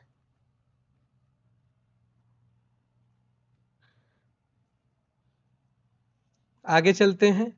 एक नार ने अचरज किया, ये तो अमीर खुसरो का है, ये अभी ईएमआरएस में आया था। हालांकि इस पे सब पे चर्चा हो गई है, लेकिन आपका रिवीजन हो जा रहा है। एक नार ने अचरज किया, सांप मार पिजड़े में दिया, जो जो सांप ताल को खावे सूखे ताल सांप मर जावे। दिया बाती है। एक नार दो को ले बैठी, टेढ़ी होके बिल में बैठी, जिसके बैठे उसे सुहाए खुसरो उसके बल बल जाए पैजामा है।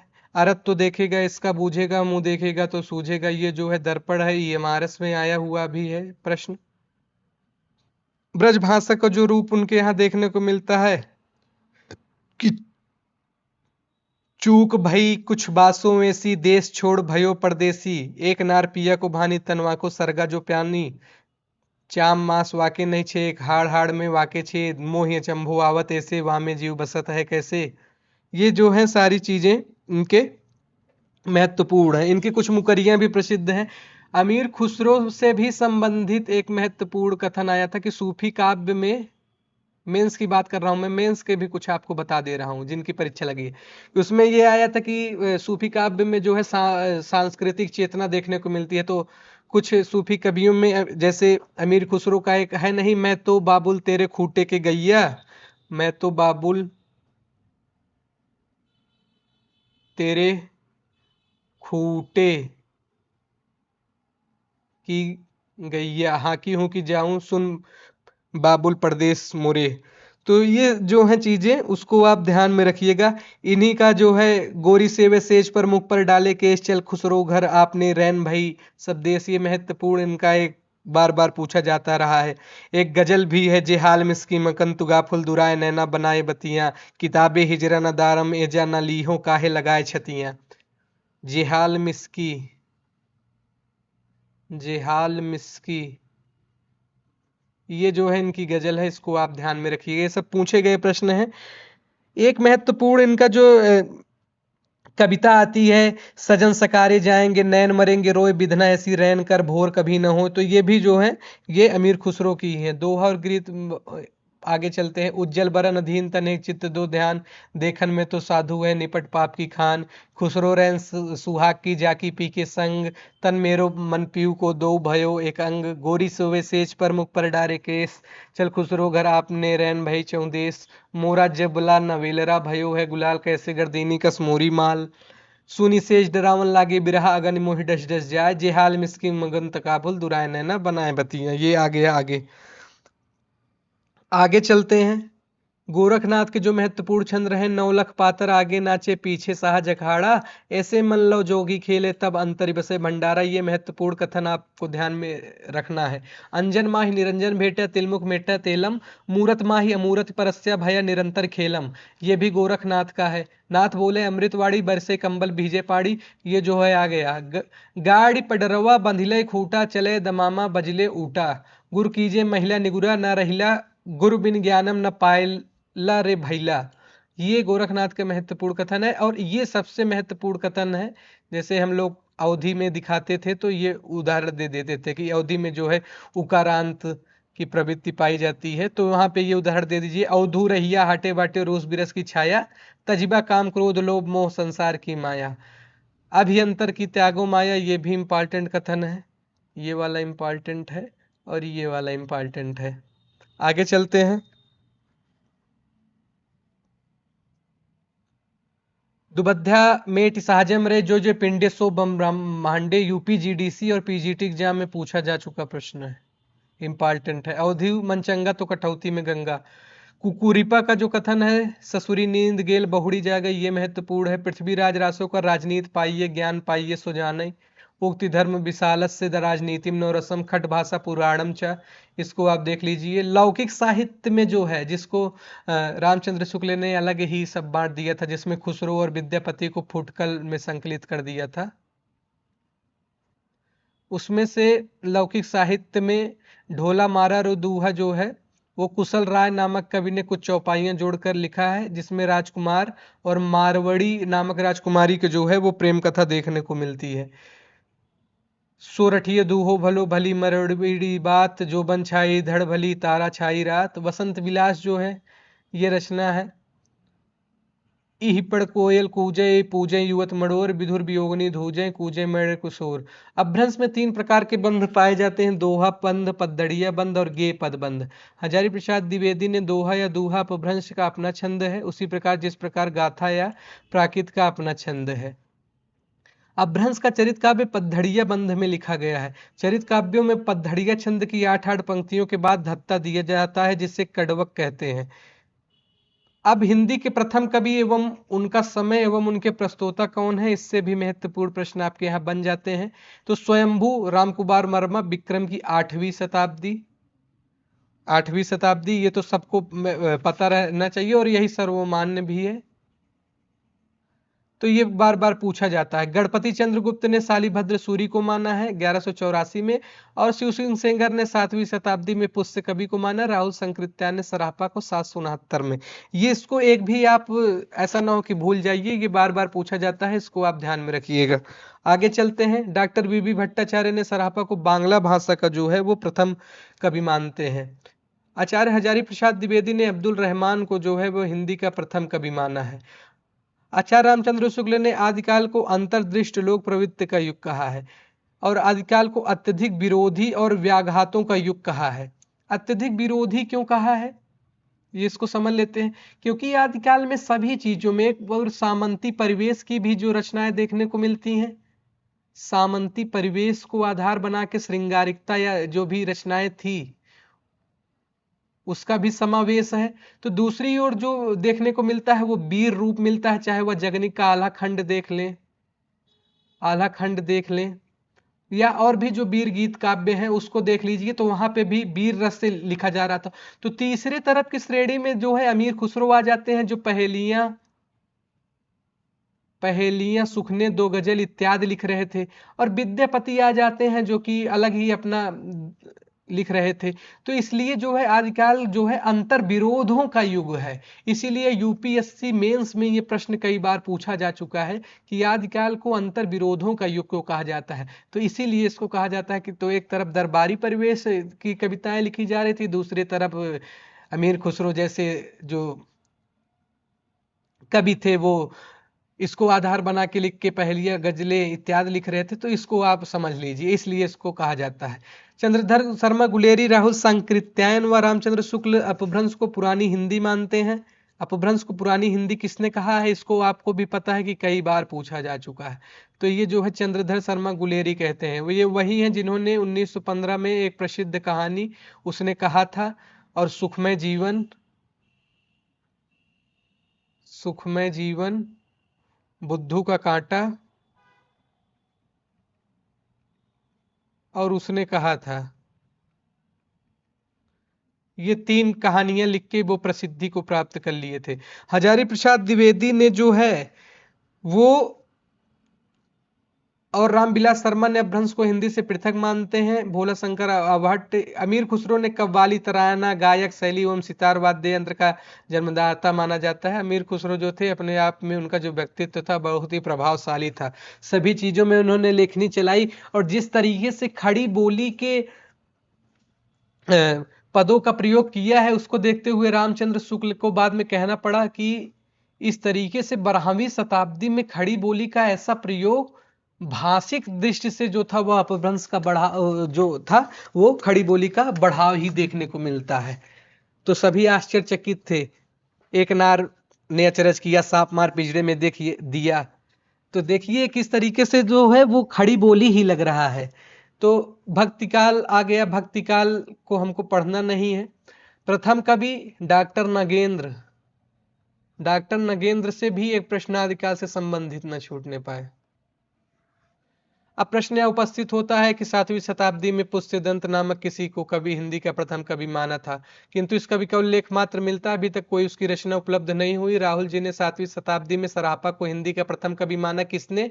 राहुल संकृत्यायन ने। वे 84 सिद्धों में से एक थे। उनकी कविता में अपभ्रंश का साहित्यिक रूप छूट गया था तथा बोलचाल की भाषा जो आरंभिक हिंदी है वो प्रयुक्त हुई। वर्ण, विषय और चेतना की दृष्टि से भी उनका काव्य जो है हिंदी साहित्य के भक्तिकाल का बीजांकुर है। 84 सिद्धों की काव्य चेतना के अनेक तत्व नाथ संप्रदाय की काव्य चेतना में विलीन होकर एक नई प्रेरणा बने, और फिर दोनों ने भक्ति काव्य की आधार भूमि तैयार की।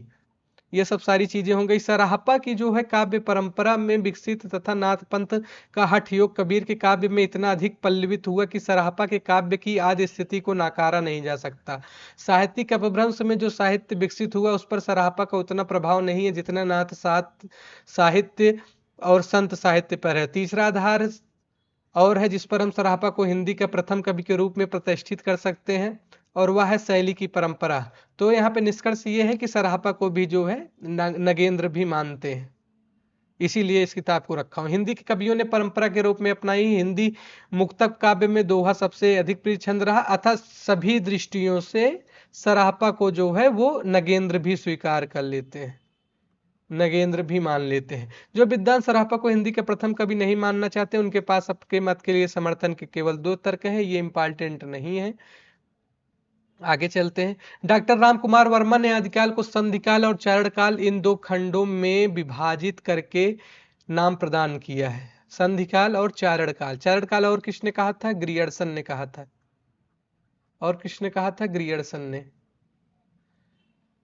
प्रथम काल भाषा की ओर संकेत करता है और द्वितीय नामक एक वर्ग बोध कराता है। स्पष्ट है कि ये 2 नाम मिलकर भी किसी प्रवृत्ति को आधार नहीं बनाते, अतः नामकरण के संबंध में उनका मत निराधार है। राहुल जी द्वारा दिया गया यह सिद्ध सामंत काल, सिद्ध सामंत काल किसने कहा? ईएमआरएस में पूछा गया प्रश्न, थोड़ा सा अलग पूछा गया था लेकिन पूछा यही गया था। तो ये सिद्ध सामंत काल राहुल संकृत्यायन ने कहा। आगे चलते हैं। विश्वनाथ प्रसाद मिश्र द्वारा दिया गया वीर काल नाम केवल शुक्ल जी के नाम का ही रूप है, ये भी देख लीजिए। वास्तव में आदिकाल ही ऐसा नाम है जिसे किसी न किसी रूप में सभी इतिहासकारों ने स्वीकार किया है, जिससे हिंदी साहित्य के इतिहास की भाषा, भाव, शिल्प आदि से संबंध सभी गुत्थियां सुलझ जाती हैं। तो आदिकाल किसने किसने माना? आदिकाल हजारी जी और नगेंद्र ने भी आदिकाल माना है। और सुझाव तो आदिकाल का रामचंद्र शुक्ल ने दिया, रामचंद्र शुक्ल ने दिया, ये तो हम लोग जानते ही हैं। आगे चलते हैं। आदिकाल ही सबसे उपयुक्त नाम है।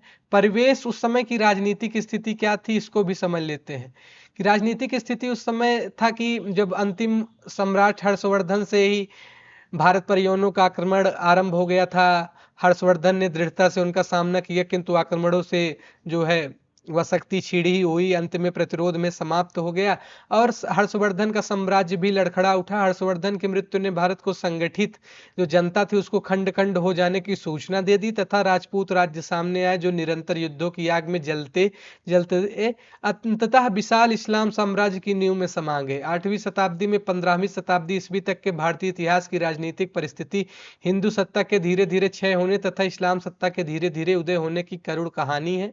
यौन शक्तियों के आक्रमण का प्रभाव, ये जो राजनीतिक प्रवेश है, मान लीजिए किसी मेंस में आ ही जाए कि आदिकाल की जो है परिस्थितियां लिखी है, तो उसमें राजनीतिक, सामाजिक, सांस्कृतिक परिवेश को देख लीजिएगा। तो यही सबसे लिखना है। बाद में बच्चे कहते हैं ना कि कहाँ से तैयारी किया जाए लिखित की, तो इस तरीके के जो प्रश्न बनेंगे जब आप पढ़े रहेंगे तो दिखाई देंगे कि अंतिम सत्ता हर्षवर्धन की जब लड़खड़ा गई, उसके बाद जो हुआ अपने ही स्वार्थ में आपसी लड़ाई भिड़ाई में जो है चीजें चल रही थी, इसलिए मुस्लिम साम्राज्य का उदय हुआ। इसी तरीके का आप दिखाइए। परिस्थितियों पर भी गहरा असर पड़ता है। जाति पात के बंधन कड़े होते जा रहे थे, उच्च वर्ग के लोग, ये सामाजिक परिस्थितियां हैं, भोग करने लगे थे। निर्धन वर्ग के लोग मानव श्रम करने के लिए ही पैदा हुए थे। नारी भी भोग्य मात्र रह गई थी, वह क्रय विक्रय अपहरण की वस्तु बनती जा रही थी। जन्य के लिए कोई शिक्षा की व्यवस्था नहीं थी। सांप्रदायिक तनाव बढ़ने के कारण साहित्य और शास्त्र का ज्ञान सामान्य जात की नारियों पुरुषों के लिए अप्राप्य बना दिया। सती प्रथा की भी इस समय समाज को एक भयंकर अभिशाप लग गई थी। फलता सामान्य जात की नारी के लिए पुरुष और जीवन की मृत्यु दोनों ही भयंकर घटना बन जाते थे। अनेक प्रकार के अंधविश्वास बढ़ते जा रहे थे। ये उस समय की सामाजिक परिस्थितियां हैं। लोग दुर्भिक्ष, युद्ध, महामारियों के संकट को नहीं टाल पा रहे थे। सामाजिक परिस्थिति की इस विषमता में जीने वाली जनता भाव के स्तर पर निरंतर ऐसे विचारों की प्यासी रहती थी जो उसे सांत्वना देकर मानसिक शांति की ओर बढ़ा सके। सांस्कृतिक परिस्थिति में देख लें, हिंदी साहित्य का आदिकाल उस समय आरंभ हुआ जब संस्कृति उत्कर्ष के चरम शिखर पर आरूढ़ हो चुकी थी। जब उसने भक्ति काल को अपना दायित्व सौंपा और उस समय भारत से मुस्लिम संस्कृति के स्वर्ण शिखर स्थापित होने लगे थे। इस प्रकार आदिकाल को 2 संस्कृतियों के संक्रमण एवं ह्रास विकास की गाथा कहा जा सकता है। इतने देर के लेक्चर में क्या मिला? जैसे हम लोग दूध को जब मथते हैं, दही इत्यादि को, तब जब घी निकलता है, तो अंततः अभी आपको प्राप्ति हुई है। ये नगेंद्र का कथन परीक्षा में पूछा भी जा चुका है। तो इसलिए मैं आपको सारे दृष्टिकोण को बताता हुआ चलता हूं, इसलिए मैं आपको पढ़ा रहा हूं और आप इसको देखते चलिए। आदिकाल को 2 संस्कृतियों के संक्रमण एवं ह्रास विकास की गाथा किसने कहा? डॉक्टर नगेंद्र ने कहा। आगे चलते हैं। भारत में मुस्लिम संस्कृति के परिवेश, ये सब इंपॉर्टेंट नहीं है, ये सब इंपॉर्टेंट नहीं है। आगे चलते हैं। आदिकाल में खड़ी बोली काव्य को भाषा बनाने वाले वे पहले कवि हैं। उनके द्वारा रचित, जो ये अमीर खुसरो के बारे में बात हो रही है, उनके द्वारा रचित ग्रंथों की संख्या 100 बताई गई, जिसमें अब 20-21 ही उपलब्ध हैं। खालिक बारी जो है, पहलिया, मुकरियां, दो सुखने, गजल आदि प्रसिद्ध हैं। कुछ लोग कहते हैं कि अमीर खुसरो नामक कई व्यक्ति हुए, अतः सब इन रचनाओं को पहली कार अमीर खुसरो की रचनाएं जो है मानना वो भ्रम है। कुछ भी हो, आदिकाल में अमीर खुसरो हुए थे, उनकी पहलियां और मुकरियां प्रसिद्ध हैं, जिसमें मनोरंजन और जीवन पर गहरे व्यंग्य के साथ साथ दृष्टि देखने को मिलती है। तरवर से एक तरिया उतरी, उसने बहुत रिझाया, बाप का उसने नाम जो पूछा, आधा नाम बताया। आधा नाम पिता पर प्यारा, बूझ पहली गोरी, अमीर खुसरो यो कहे अपने नाम न बोली निबोरी। तो उत्तर यहीं पर भी आ जाता है, निबोरी। पहली रचना की शैली में हिंदी काव्य में आगे विस्तार नहीं हुआ। गद्य साहित्य में जो राउल वेल है, उक्ति व्यक्ति प्रकरण है और वर्ण रत्नाकर है, इस संदर्भ में उल्लेखनीय रचनाएं हैं। राउल वेल एक शिलांकृत कृति है, जिसका पाठ बंबई के प्रिंस ऑफ वेल्स में संग्रहित है, और ये चंपू काव्य है, गद्य पद्य मिश्रित है। राउल वेल में हिंदी में नक्सिक वर्णन की श्रृंगार परंपरा आरंभ होती है, ये भी महत्वपूर्ण है। आगे चलते हैं, यहाँ पे अब आ जाते हैं, उक्त व्यक्ति प्रकरण की थोड़ी कथा बता दे रहा हूं, उसमें है क्या, इसमें नहीं दी है। उक्ति व्यक्ति प्रकरण किसकी रचना है? ये जो रचना है वो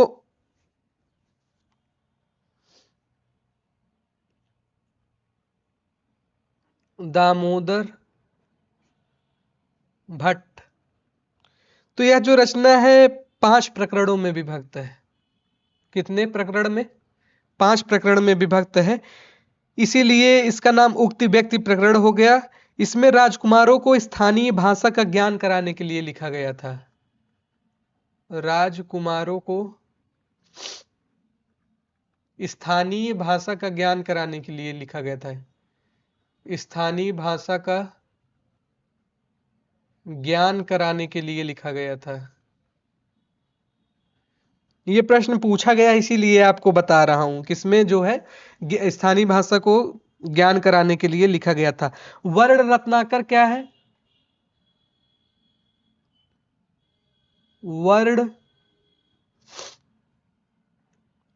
वर्ण रत्नाकर क्या है?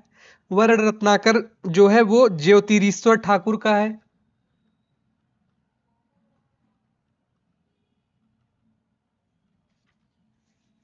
ज्योतिरीश्वर ठाकुर का है। इसमें जो है 8 कल्लोल देखने को मिलते हैं। कल्लोल क्या है? जैसे जिसमें नगर वर्णन हो गया, नगर वर्णन हो गया, नायिका वर्णन हो गया,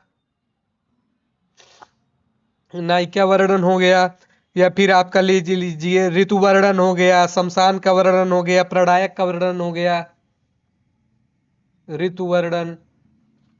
तो इस तरीके की चीजों को जो है वो कल्लोल कहा जाता है। एमपीपीएससी में इसी तरीके के जो है इंटरव्यू में प्रश्न पूछे गए थे, तो इसीलिए जो है आप अपने दृष्टिकोण को विकसित करते हुए चलिए।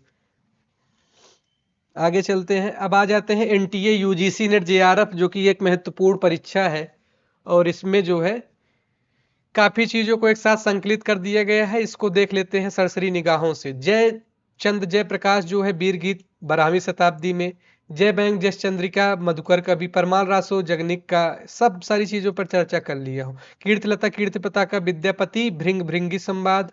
आगे चलते हैं, इसके संदर्भ में, रासों के संदर्भ में रासक, माता प्रसाद रासक, इसको सब देख लीजिए।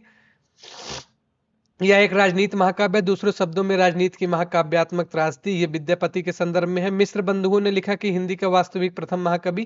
तो देखिए इसमें अलग क्या आ गया, राम स्वरूप चतुर्वेदी का कथन, बाकी जो है वो गोविंद पांडे में भी था। पृथ्वीराज रासो, हिंदी की अपनी महाकाव्य परंपरा की बड़ी उपयुक्त प्रस्तावना। हिंदी का चरित्र पहली बार ही बड़े मोहक रूप में भाषा और संवेदना के दोनों स्तरों पर इसमें निखर कर आया है। किसमें? पृथ्वीराज रासो में। किसका कथन है? रामस्वरूप चतुर्वेदी का इंपॉर्टेंट कथन है। प्रामाणिक वालों पर चर्चा कर लिया हूं, दोबारा नहीं करूंगा।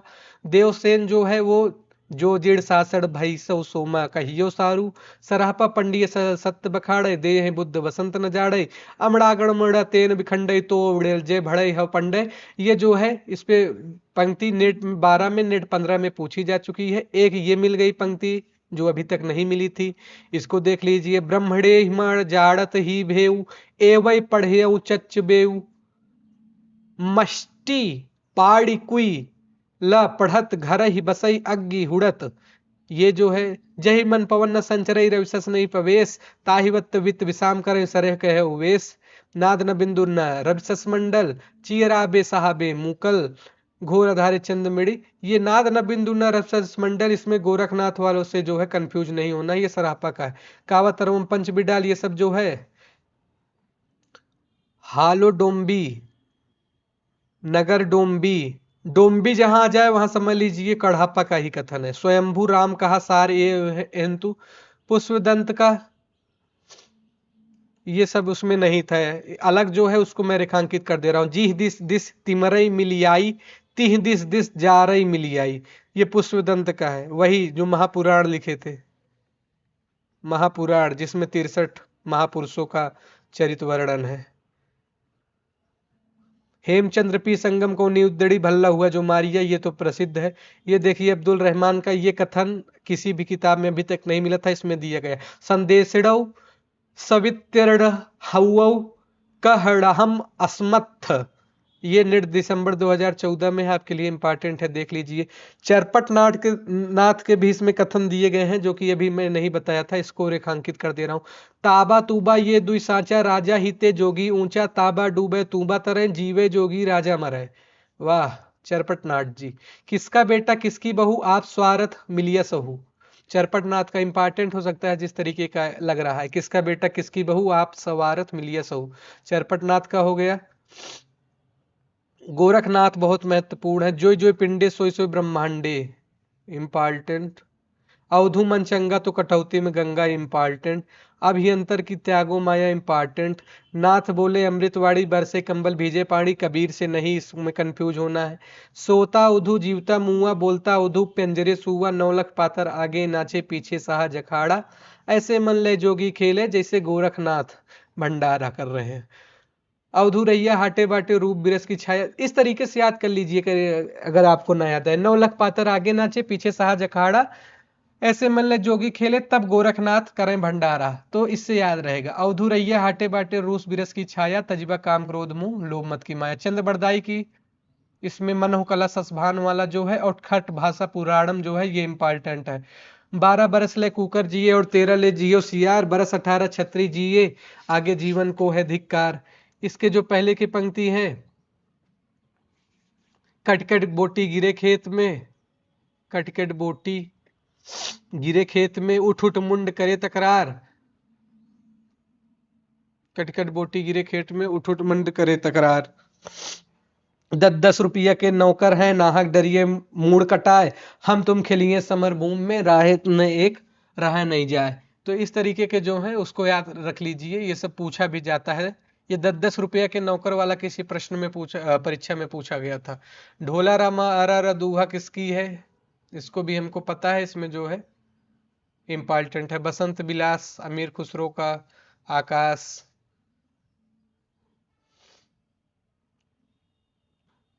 इसमें ये सब पे तो चर्चा हो गई।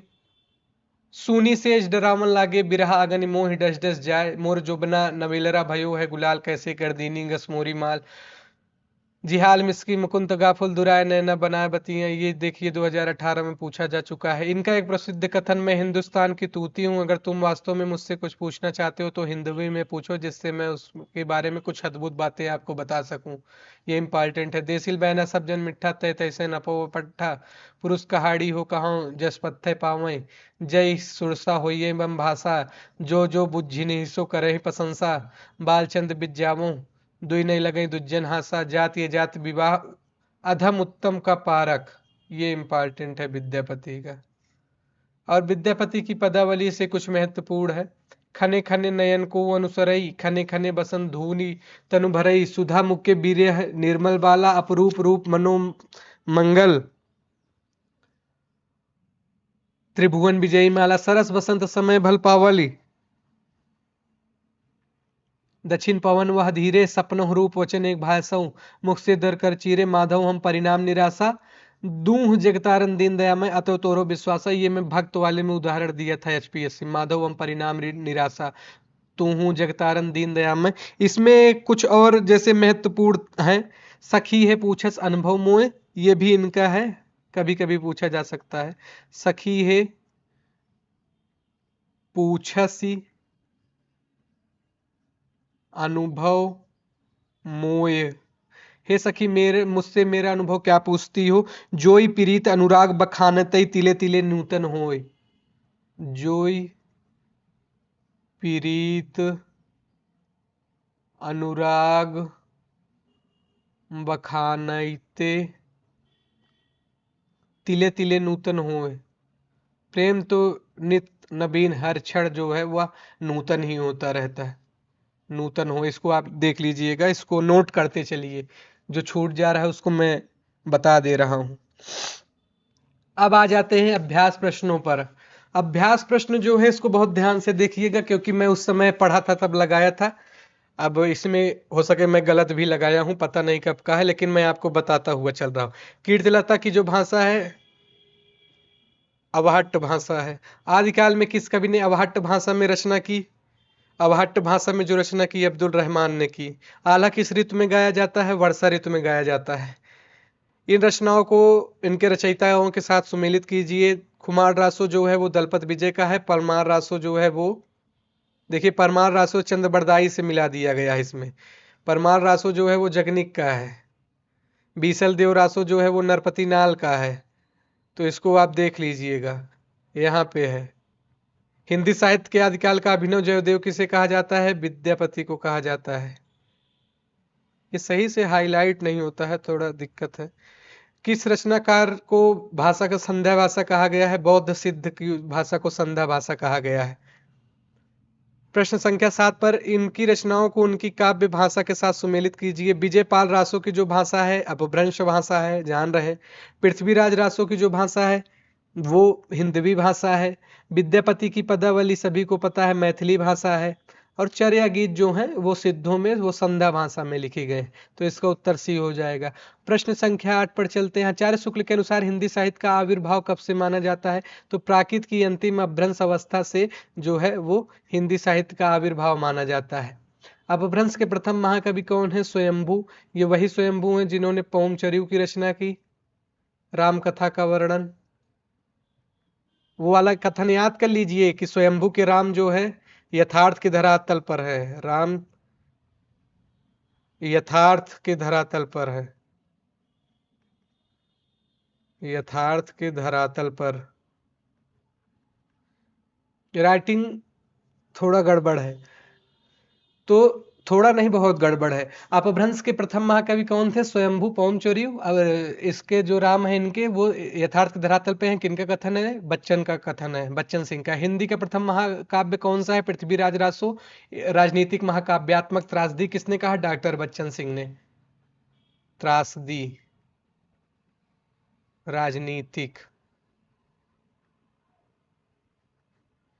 आदिकालीन साहित्य में वीर रस की रचनाओं में प्रायः किस भाषा का प्रयोग मिलता है? डिंगल भाषा। डिंगल भाषा किसमें जो है मिलती है? राजस्थानी का समय हो, कर्कशता आ जाए, बताया था आपको। शब्दानुशासन किसका है? हेमचंद्र का है। खालिक बारी किसकी रचना है? अमीर खुसरो की रचना है। प्रश्न संख्या 14, बीसल देव रासो संगत युग में पूछा है। बीसल देव रासो नरपत नाल सही है। कुमार रासो, विजयपाल रासो, परमाल रासो।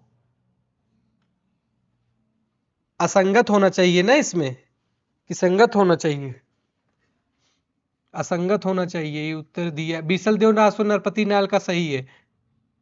अच्छा, सही सही सही दिया है। संगत एक ही है, बाकी सब असंगत है। खुमार रासो दलपत विजय का। विजयपाल रासो जो है वो नल्ह सिंह का। और परमार रासो हम लोग जानते हैं जगनिक का। आल्हा खंड इसका दूसरा नाम। डिंगल भाषा का संबंध किस साहित्य से है? डिंगल भाषा का संबंध राजस्थानी साहित्य से है। पृष्ठ संख्या 16 पर चलते हैं। रासो शब्द की व्युत्पत्ति रसायन से किसने मानी है? हजारबाद रामचंद्र शुक्ल ने मानी है। रासक से किसने मानी है? हजारी प्रसाद द्विवेदी, हजारी प्रसाद तथा नगेंद्र ने। रासव से किसने मानी है? रासव माता प्रसाद गुप्त ने। आदिकालीन रचनाओं का सही अनुक्रम कौन सा है? आदिकालीन रचनाओं का सही अनुक्रम जो है वो भरतेश्वर बाहुबली रास सबसे पहले आता है, उसके बाद जिनदत्त सूरी का जो है स्थूल भद्र रास, नेमनाथ चौपऊ, फिर वर्ण रत्नाकर जो है वो 13वीं शताब्दी में ज्योतिरीश्वर ठाकुर का। ये भरतेश्वर बाहुबली रास 1184 ईस्वी में, उसके बाद इसी प्रकार से है। पुष्पदंत किस शताब्दी के कवि हैं? पुष्पदंत जो है 10वीं शताब्दी के कवि हैं। रचना काल के दृष्टि से निम्नलिखित कृतियों का सही अनुक्रम क्या है? कुलयमाला जो है वो 9वीं शताब्दी, राउलवेल 10वीं शताब्दी, उक्त व्यक्ति प्रकरण दामोदर शर्मा की 12वीं शताब्दी, वर्ण रत्नाकर जो है वो 13वीं शताब्दी। तो इसमें जो है पहला हो जाएगा। स्वयंभू पौमचरी पुष्पदंत महापुराण, महापुराण, अब्दुल रहमान संदेश रासक, सबरपा जो है वो चर्यापद। आगे चलते हैं, इसमें आप अपने अनुसार मिला लीजिए, एक और दो है तो इसमें बी वाला हो जाएगा। ज्योतिरीश्वर ठाकुर का वर्ण रत्नाकर, दामोदर भट्ट का जो है उक्त व्यक्ति प्रकरण, नरपत नाल का बीसल देवरासु, रोड़ा कवि का राउल वेल। नायिका है, नायक मत समझिएगा, इससे भी जो प्रश्न बनते हैं। आगे चलते हैं। गोरखबानी के संपादक पीताम्बर दत्त बड़थवाल, सजन सकारे जाएंगे नैन मरेंगे रोए विधना ऐसी कर रहे हैं, अमीर खुसरो का है, ये इंपॉर्टेंट है। खुसरो की रचना खाली बारी वस्तुता है, फारसी हिंदी शब्दकोश है। किस समीक्षक ने विद्यापति की पदावली को जो है वो जीव और परमात्मा के संबंध का रूपक माना है? किस समीक्षक ने विद्यापति की पदावली को जीव और परमात्मा के संबंध का रूपक माना है? तो ये जो है माना है आनंद कुमार स्वामी ने। हठ योग का प्रभाव निम्नलिखित में से किस पर प्रभाव पड़ा है? तो गोरखनाथ पे, जोई जोई पिंडे सोई सोई ब्रह्मांडे। आगे चलते हैं प्रश्न संख्या 27 पर। कालक्रम वाले प्रश्न आपकी गलत ना होने पाए तो घूम फिरा के कुछ ही रचनाओं के पूछे जाते हैं, उसको आप देखिए। पौमचरी जो है वो 769 ईस्वी में, खुमार रासो दलपत विजय, दलपति विजय 9वीं शताब्दी, बीसल देवरासो नरपति नाल 12वीं शताब्दी, चंदन वाला राग आसग 12वीं शताब्दी या 1200 ही ईस्वी। पौमचर्यु जो है वो स्वयंभू। उक्ति व्यक्ति प्रकरण किसका है? व्याकरण है,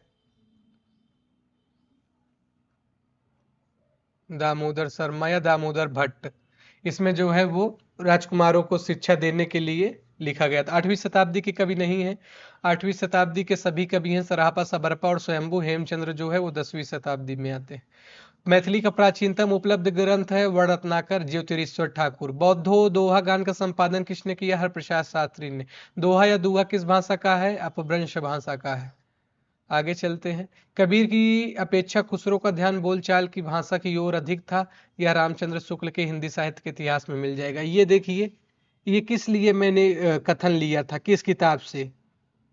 डॉक्टर नगेंद्र या उससे लिया था ना, इसीलिए लिया था, ये जून 2015 में पूछ लिया गया। संदेशड़ऊ सबिथरऊ पई मई कहाड़ू न जाई, जे कालंगुली मूंदडऊ सो बाहंडी समाई अधमाड़। अधमाड़ का ये जो है वो महत्वपूर्ण कथन है।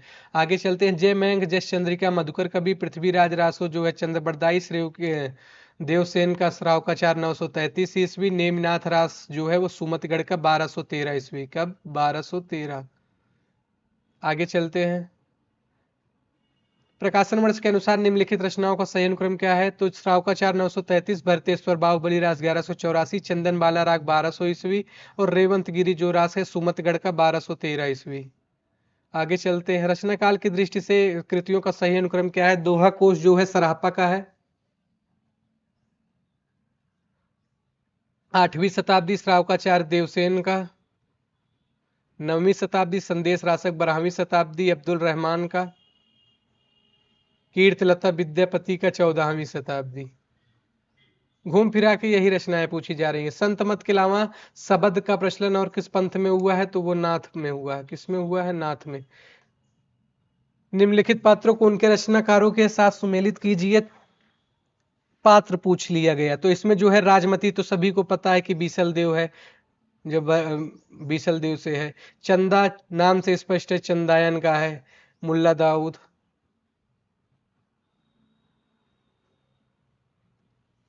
नागमती पद्मावत के जायसी की है, जायसी के पद्मावत की है। और बचा क्या? मारवड़ी, तो ये ढोला मारा रदूहा की है। मुंज और उनकी जो कथा नहीं बताया था भी वही है। डिंगल कवियों की वीर गाथाएं, निर्गुणिया संतों की जो वाड़ियां, कृष्ण भक्त या रागानुगा, भक्ति मार्ग के साधकों के पद, राम भक्त या वैधि भक्त मार्ग के उपासकों की कविताएं, सूफी साधना से पुष्ट मुसलमान कवियों के तथा ऐतिहासिक हिंदू कवियों के रोमांस और रीत काव्य के छा धाराओं में अपभ्रंश कविता का स्वाभाविक विकास है। इम्पॉर्टेंट है, नेट 2016 में पूछा गया, हजारी प्रसाद द्विवेदी का कथन है। कुंडलिनिया के उद्भुत होने पर जो स्फोट होता है वह नाद है। प्रबंध चिंतामणि जैनाचार्य मेरुतुंग ने लिखा, रणमल छंद श्रीधर ने लिखा, जय मयंक जसचंद्रिका मधुकर कवि और प्रकाश भट्ट केदार ने लिखा। प्रश्न संख्या 43, पुरुष परीक्षा किसकी रचना है? पुरुष परीक्षा जो है वह विद्यापति की रचना है।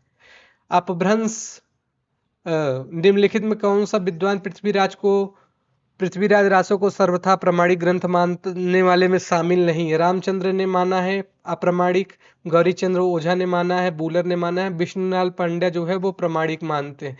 इसी प्रकार मिश्र बंधु भी जो है वो प्रमाणिक मानते हैं, और श्याम सुंदर दास भी, श्याम सुंदर, ये लोग प्रमाणिक वाले में है। प्रश्न संख्या 45 पर चलते हैं।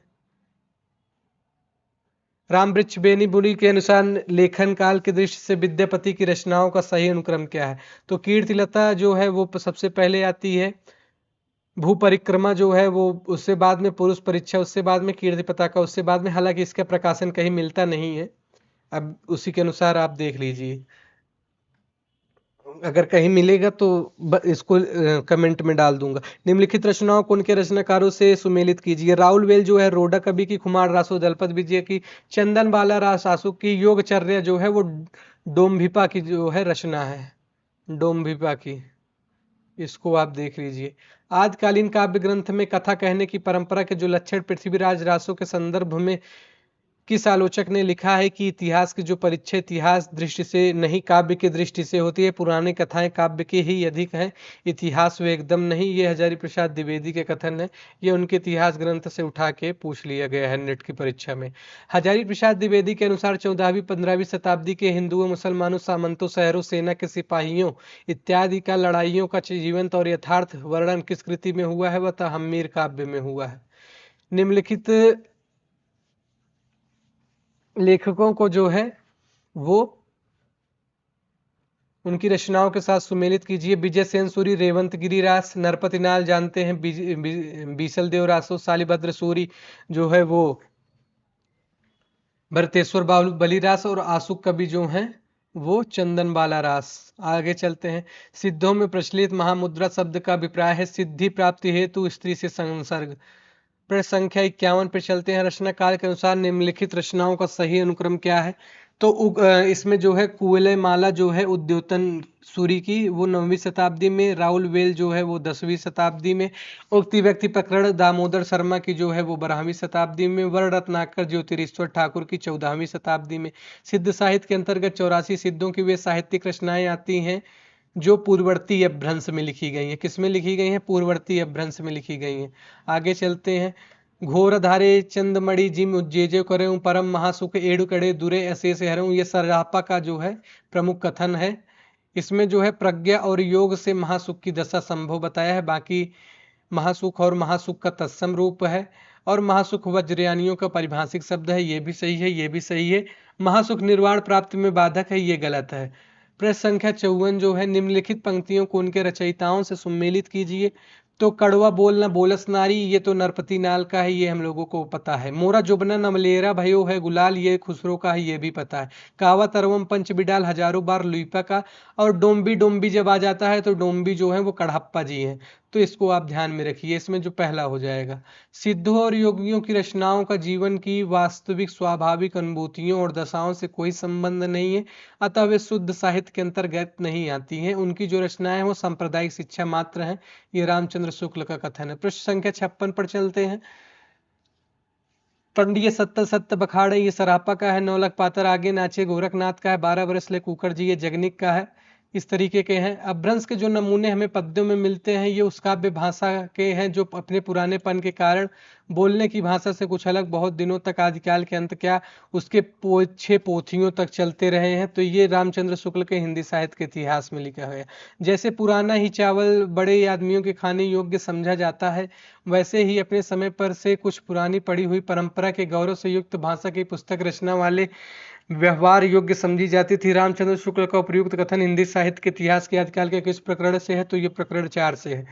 प्राकृत प्रकाश जो है वो वरुरूज की रचना है। श्रावकाचार्य देवसेन की 933 ईस्वी में। प्रबंध चिंतामणि जैनाचार्य मेरुतंग की 1361 ईस्वी में। और कुमार पाल प्रतिबोध जो है सोम प्रभु सूरी की है वो 1241 ईस्वी में। ये सब जैसे मैंने रटा हुआ है उसको आप भी रटिए, ये नेट परीक्षा में जो है आपके महत्वपूर्ण है और हर बार इसी से पूछे जाते हैं। दब्य सहाव प्रयास द्रव्य स्वभाव प्रकाश को गाथा या साहित्य की प्रकृति में निम्नलिखित में से किसने रूपांतरित किया, तो माइल्य धावल ने किया। आगे चलते हैं प्रश्न संख्या 61 पर। पुष्यदंत शालिभद्र सूरी स्वयंभू अब्दुल रहमान, प्रस्तोता कौन कौन से हैं इसको आप देखिए। स्वयंभू हम लोग जानते हैं, अच्छा असंगत पूछा है। तो शालिभद्र सूरी को जो हम लोग जानते हैं कि गणपति चंद्रगुप्त ने कहा, गणपति चंद्र गुप्त, यही है जो हिंदी साहित्य का वैज्ञानिक इतिहास लिखते हैं। इसको आप पढ़िए, बहुत अच्छी पुस्तक है, लाइब्रेरी में आपके मिल जाएगी। हम तो पढ़े हिंदी साहित्य का वैज्ञानिक इतिहास, उसी सब में है। अपभ्रंश या प्राकृतभास हिंदी के पद्यों का सबसे पुराना पता तांत्रिक और योग्य मागी बद्यों की सांप्रदायिकों की रचनाओं के भीतर विक्रम की 7वीं शताब्दी के अंतिम चरण में लगता है। ये रामचंद्र शुक्ल का कथन है। स्वयंभू के ग्रंथ कौन कौन से हैं, तो पौम चर्यु है, स्वयंभू छंद है और रिठमिडेम चर्यु है। येड़े कुमार चर्यु जो है ये नहीं है। आचार्य शुक्ल के अनुसार अमीर खुसरो के विषय में निम्नलिखित में से कौन सी बातें सही हैं, तो ये उनके इतिहास ग्रंथ से उठाया गया है। कबीर की अपेक्षा खुसरो का ध्यान बोलचाल की भाषा की ओर अधिकता सही है। खुसरो का लक्ष्य जनता को मनोरंजन था, ये भी सही है। खुसरो के समय में बोलचाल की स्वाभाविक भाषा घिसकर बहुत कुछ उसी रूप में आ गई थी जिस रूप में खुसरो में मिलती है, सही है। खुसरो धर्म उपदेशक थे, अतः उनकी बानी पोथियों की भाषा का सहारा लिए हुए, ये गलत है। तो इसमें जो है 1 2 4 हो जाएगा।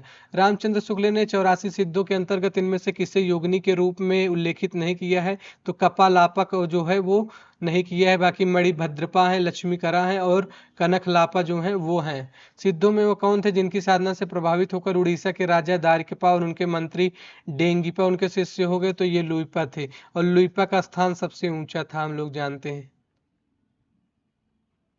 भक्ति आंदोलन के पूर्व सबसे शक्तिशाली और धार्मिक आंदोलन गोरखनाथ का भक्ति मार्ग ही था। गोरखनाथ अपने युग के सबसे बड़े नेता थे। यह कथन किस आलोचक का है, तो यह कथन जो है आचार्य हजारी प्रसाद द्विवेदी का है। अपने युग के सबसे बड़े नेता हजारी प्रसाद द्विवेदी थे। ये तो मैं याद करने के लिए बता रहा हूँ, सबसे बड़े नेता गोरखनाथ थे। काव्य शास्त्र में प्रसिद्ध कश्मीरी आचार्य अभिनव गुप्त का जो है तंत्रालोक में कौन से नाथ की वंदना की गई है, तो ये मत्स्येंद्र नाथ की गई है। नाथ संप्रदाय से संबंधित तथ्य इस प्रकार है। नाथ सिद्धों की परंपरा से ही निकले और जो है वो 84 के समान इनकी संख्या 9 मानी गई है, तो हाँ बिल्कुल सही बात है। नाथों में जो है वो देश के पश्चिमी भाग विशेषता पंजाब को अपने प्रचार प्रसार के लिए चुना, ये भी सही है। पश्चिमी भाग में काफिर बोध नामक ग्रंथ का संबंध इसी संप्रदाय से है और पूजा तीर्थाटन के साथ हज नमाज का भी उसमें उल्लेख है, ये भी सही है। इन पर सिद्धों के पंचमकार जाति पात याद का प्रभाव मिलता है, तो ये चीजें नहीं है, इन्होंने इसका विरोध किया। जहाँ पे वो स्त्री संसर्ग और इत्यादि की बात जो है वो सिद्ध साहित्य करते थे, नाथों ने इसके विरुद्ध साहस साधना पर बल दिया। आगे चलते हैं प्रश्न संख्या 70 पर। पंजाब के नमक के पहाड़ों के बीच बना बालनाथ नामक प्रसिद्ध स्थल किससे संबंधित है? तो ये नाथों से संबंधित है।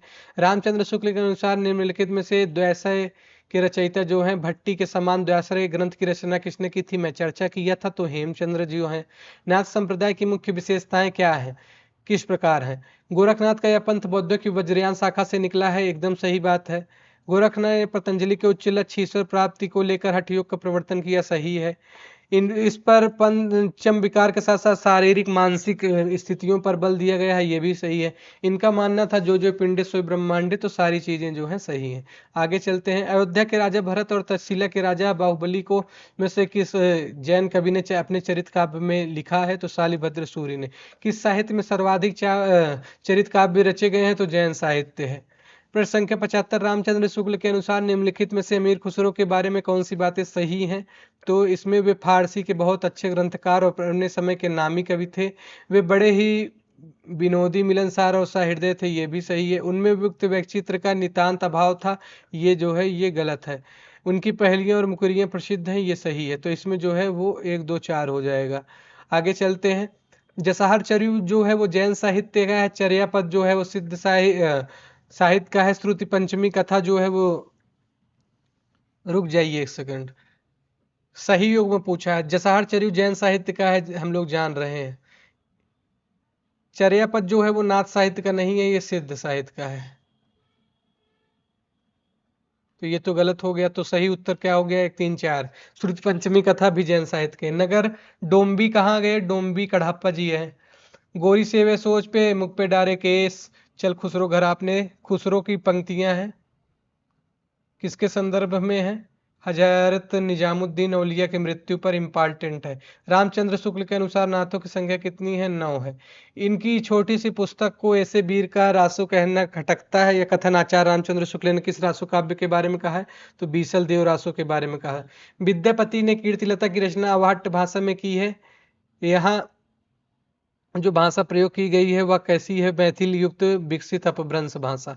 असंगत कथन का चयन कीजिए। पृथ्वी चंद्र कृत मातृका प्रथम अक्षर दोहा प्रथम बावनी का जो है वो वर्णन।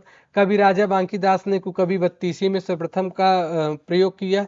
हिंदी में दोहा चौपाई छंद में भगवत गीता का जो है वो सर्वप्रथम हरिभद्र सूरि ने किया। जगत सुंदरी प्रयोगशाला एक वैदिक ग्रंथ है जिसके रचयिता अज्ञात हैं। असंगत कथन पूछा है, अच्छा प्रश्न है। इस पर मैंने टिक नहीं लगाया है। और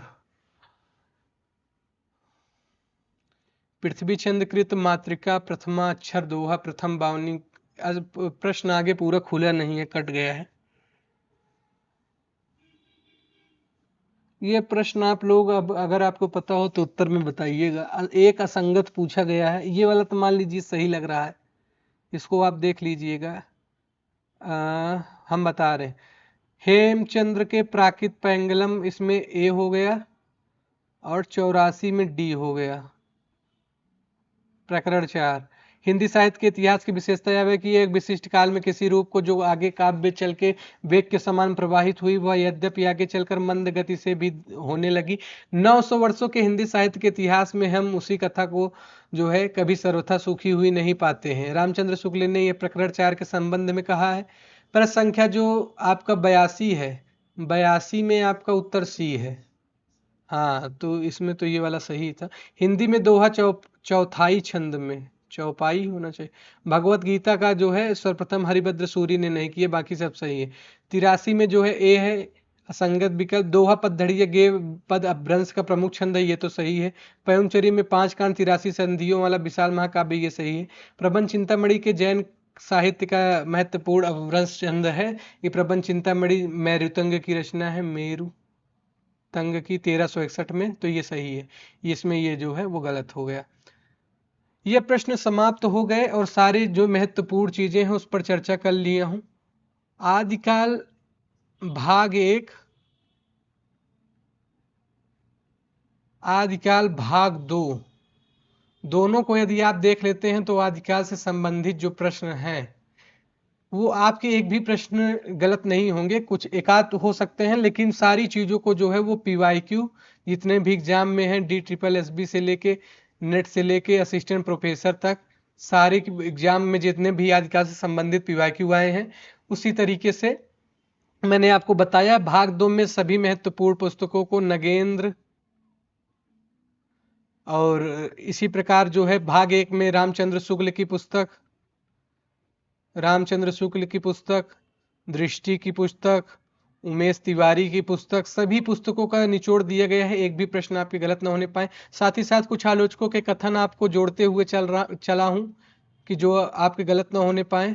बच्चन सिंह के हो चाहे या राम कुमार वर्मा, जो इसमें पुस्तक में नहीं मिलते हैं, इसलिए आप दोनों वीडियो को देखिए, बहुत महत्वपूर्ण है। इसी तरीके की श्रृंखला भक्ति काल से संबंधित हो, इसके लिए आप बताइएगा अगर आप चाहते हैं तो। बाकी जो है चीज़ें उसको आप देखिए और चैनल पर बने रहिए और चैनल को सब्सक्राइब करिए, शेयर करिए। जिसको ज़रूरत है वो जो हजारों की कोचिंग में पैसा दे रहे हैं, उससे अच्छा है कि 2-3-4 घंटे आप जो है इकट्ठे सही तरीके से पढ़ लीजिए, और सारी चीज़ों को आपको निःशुल्क एक साथ संकलित करके दिया जा रहा है।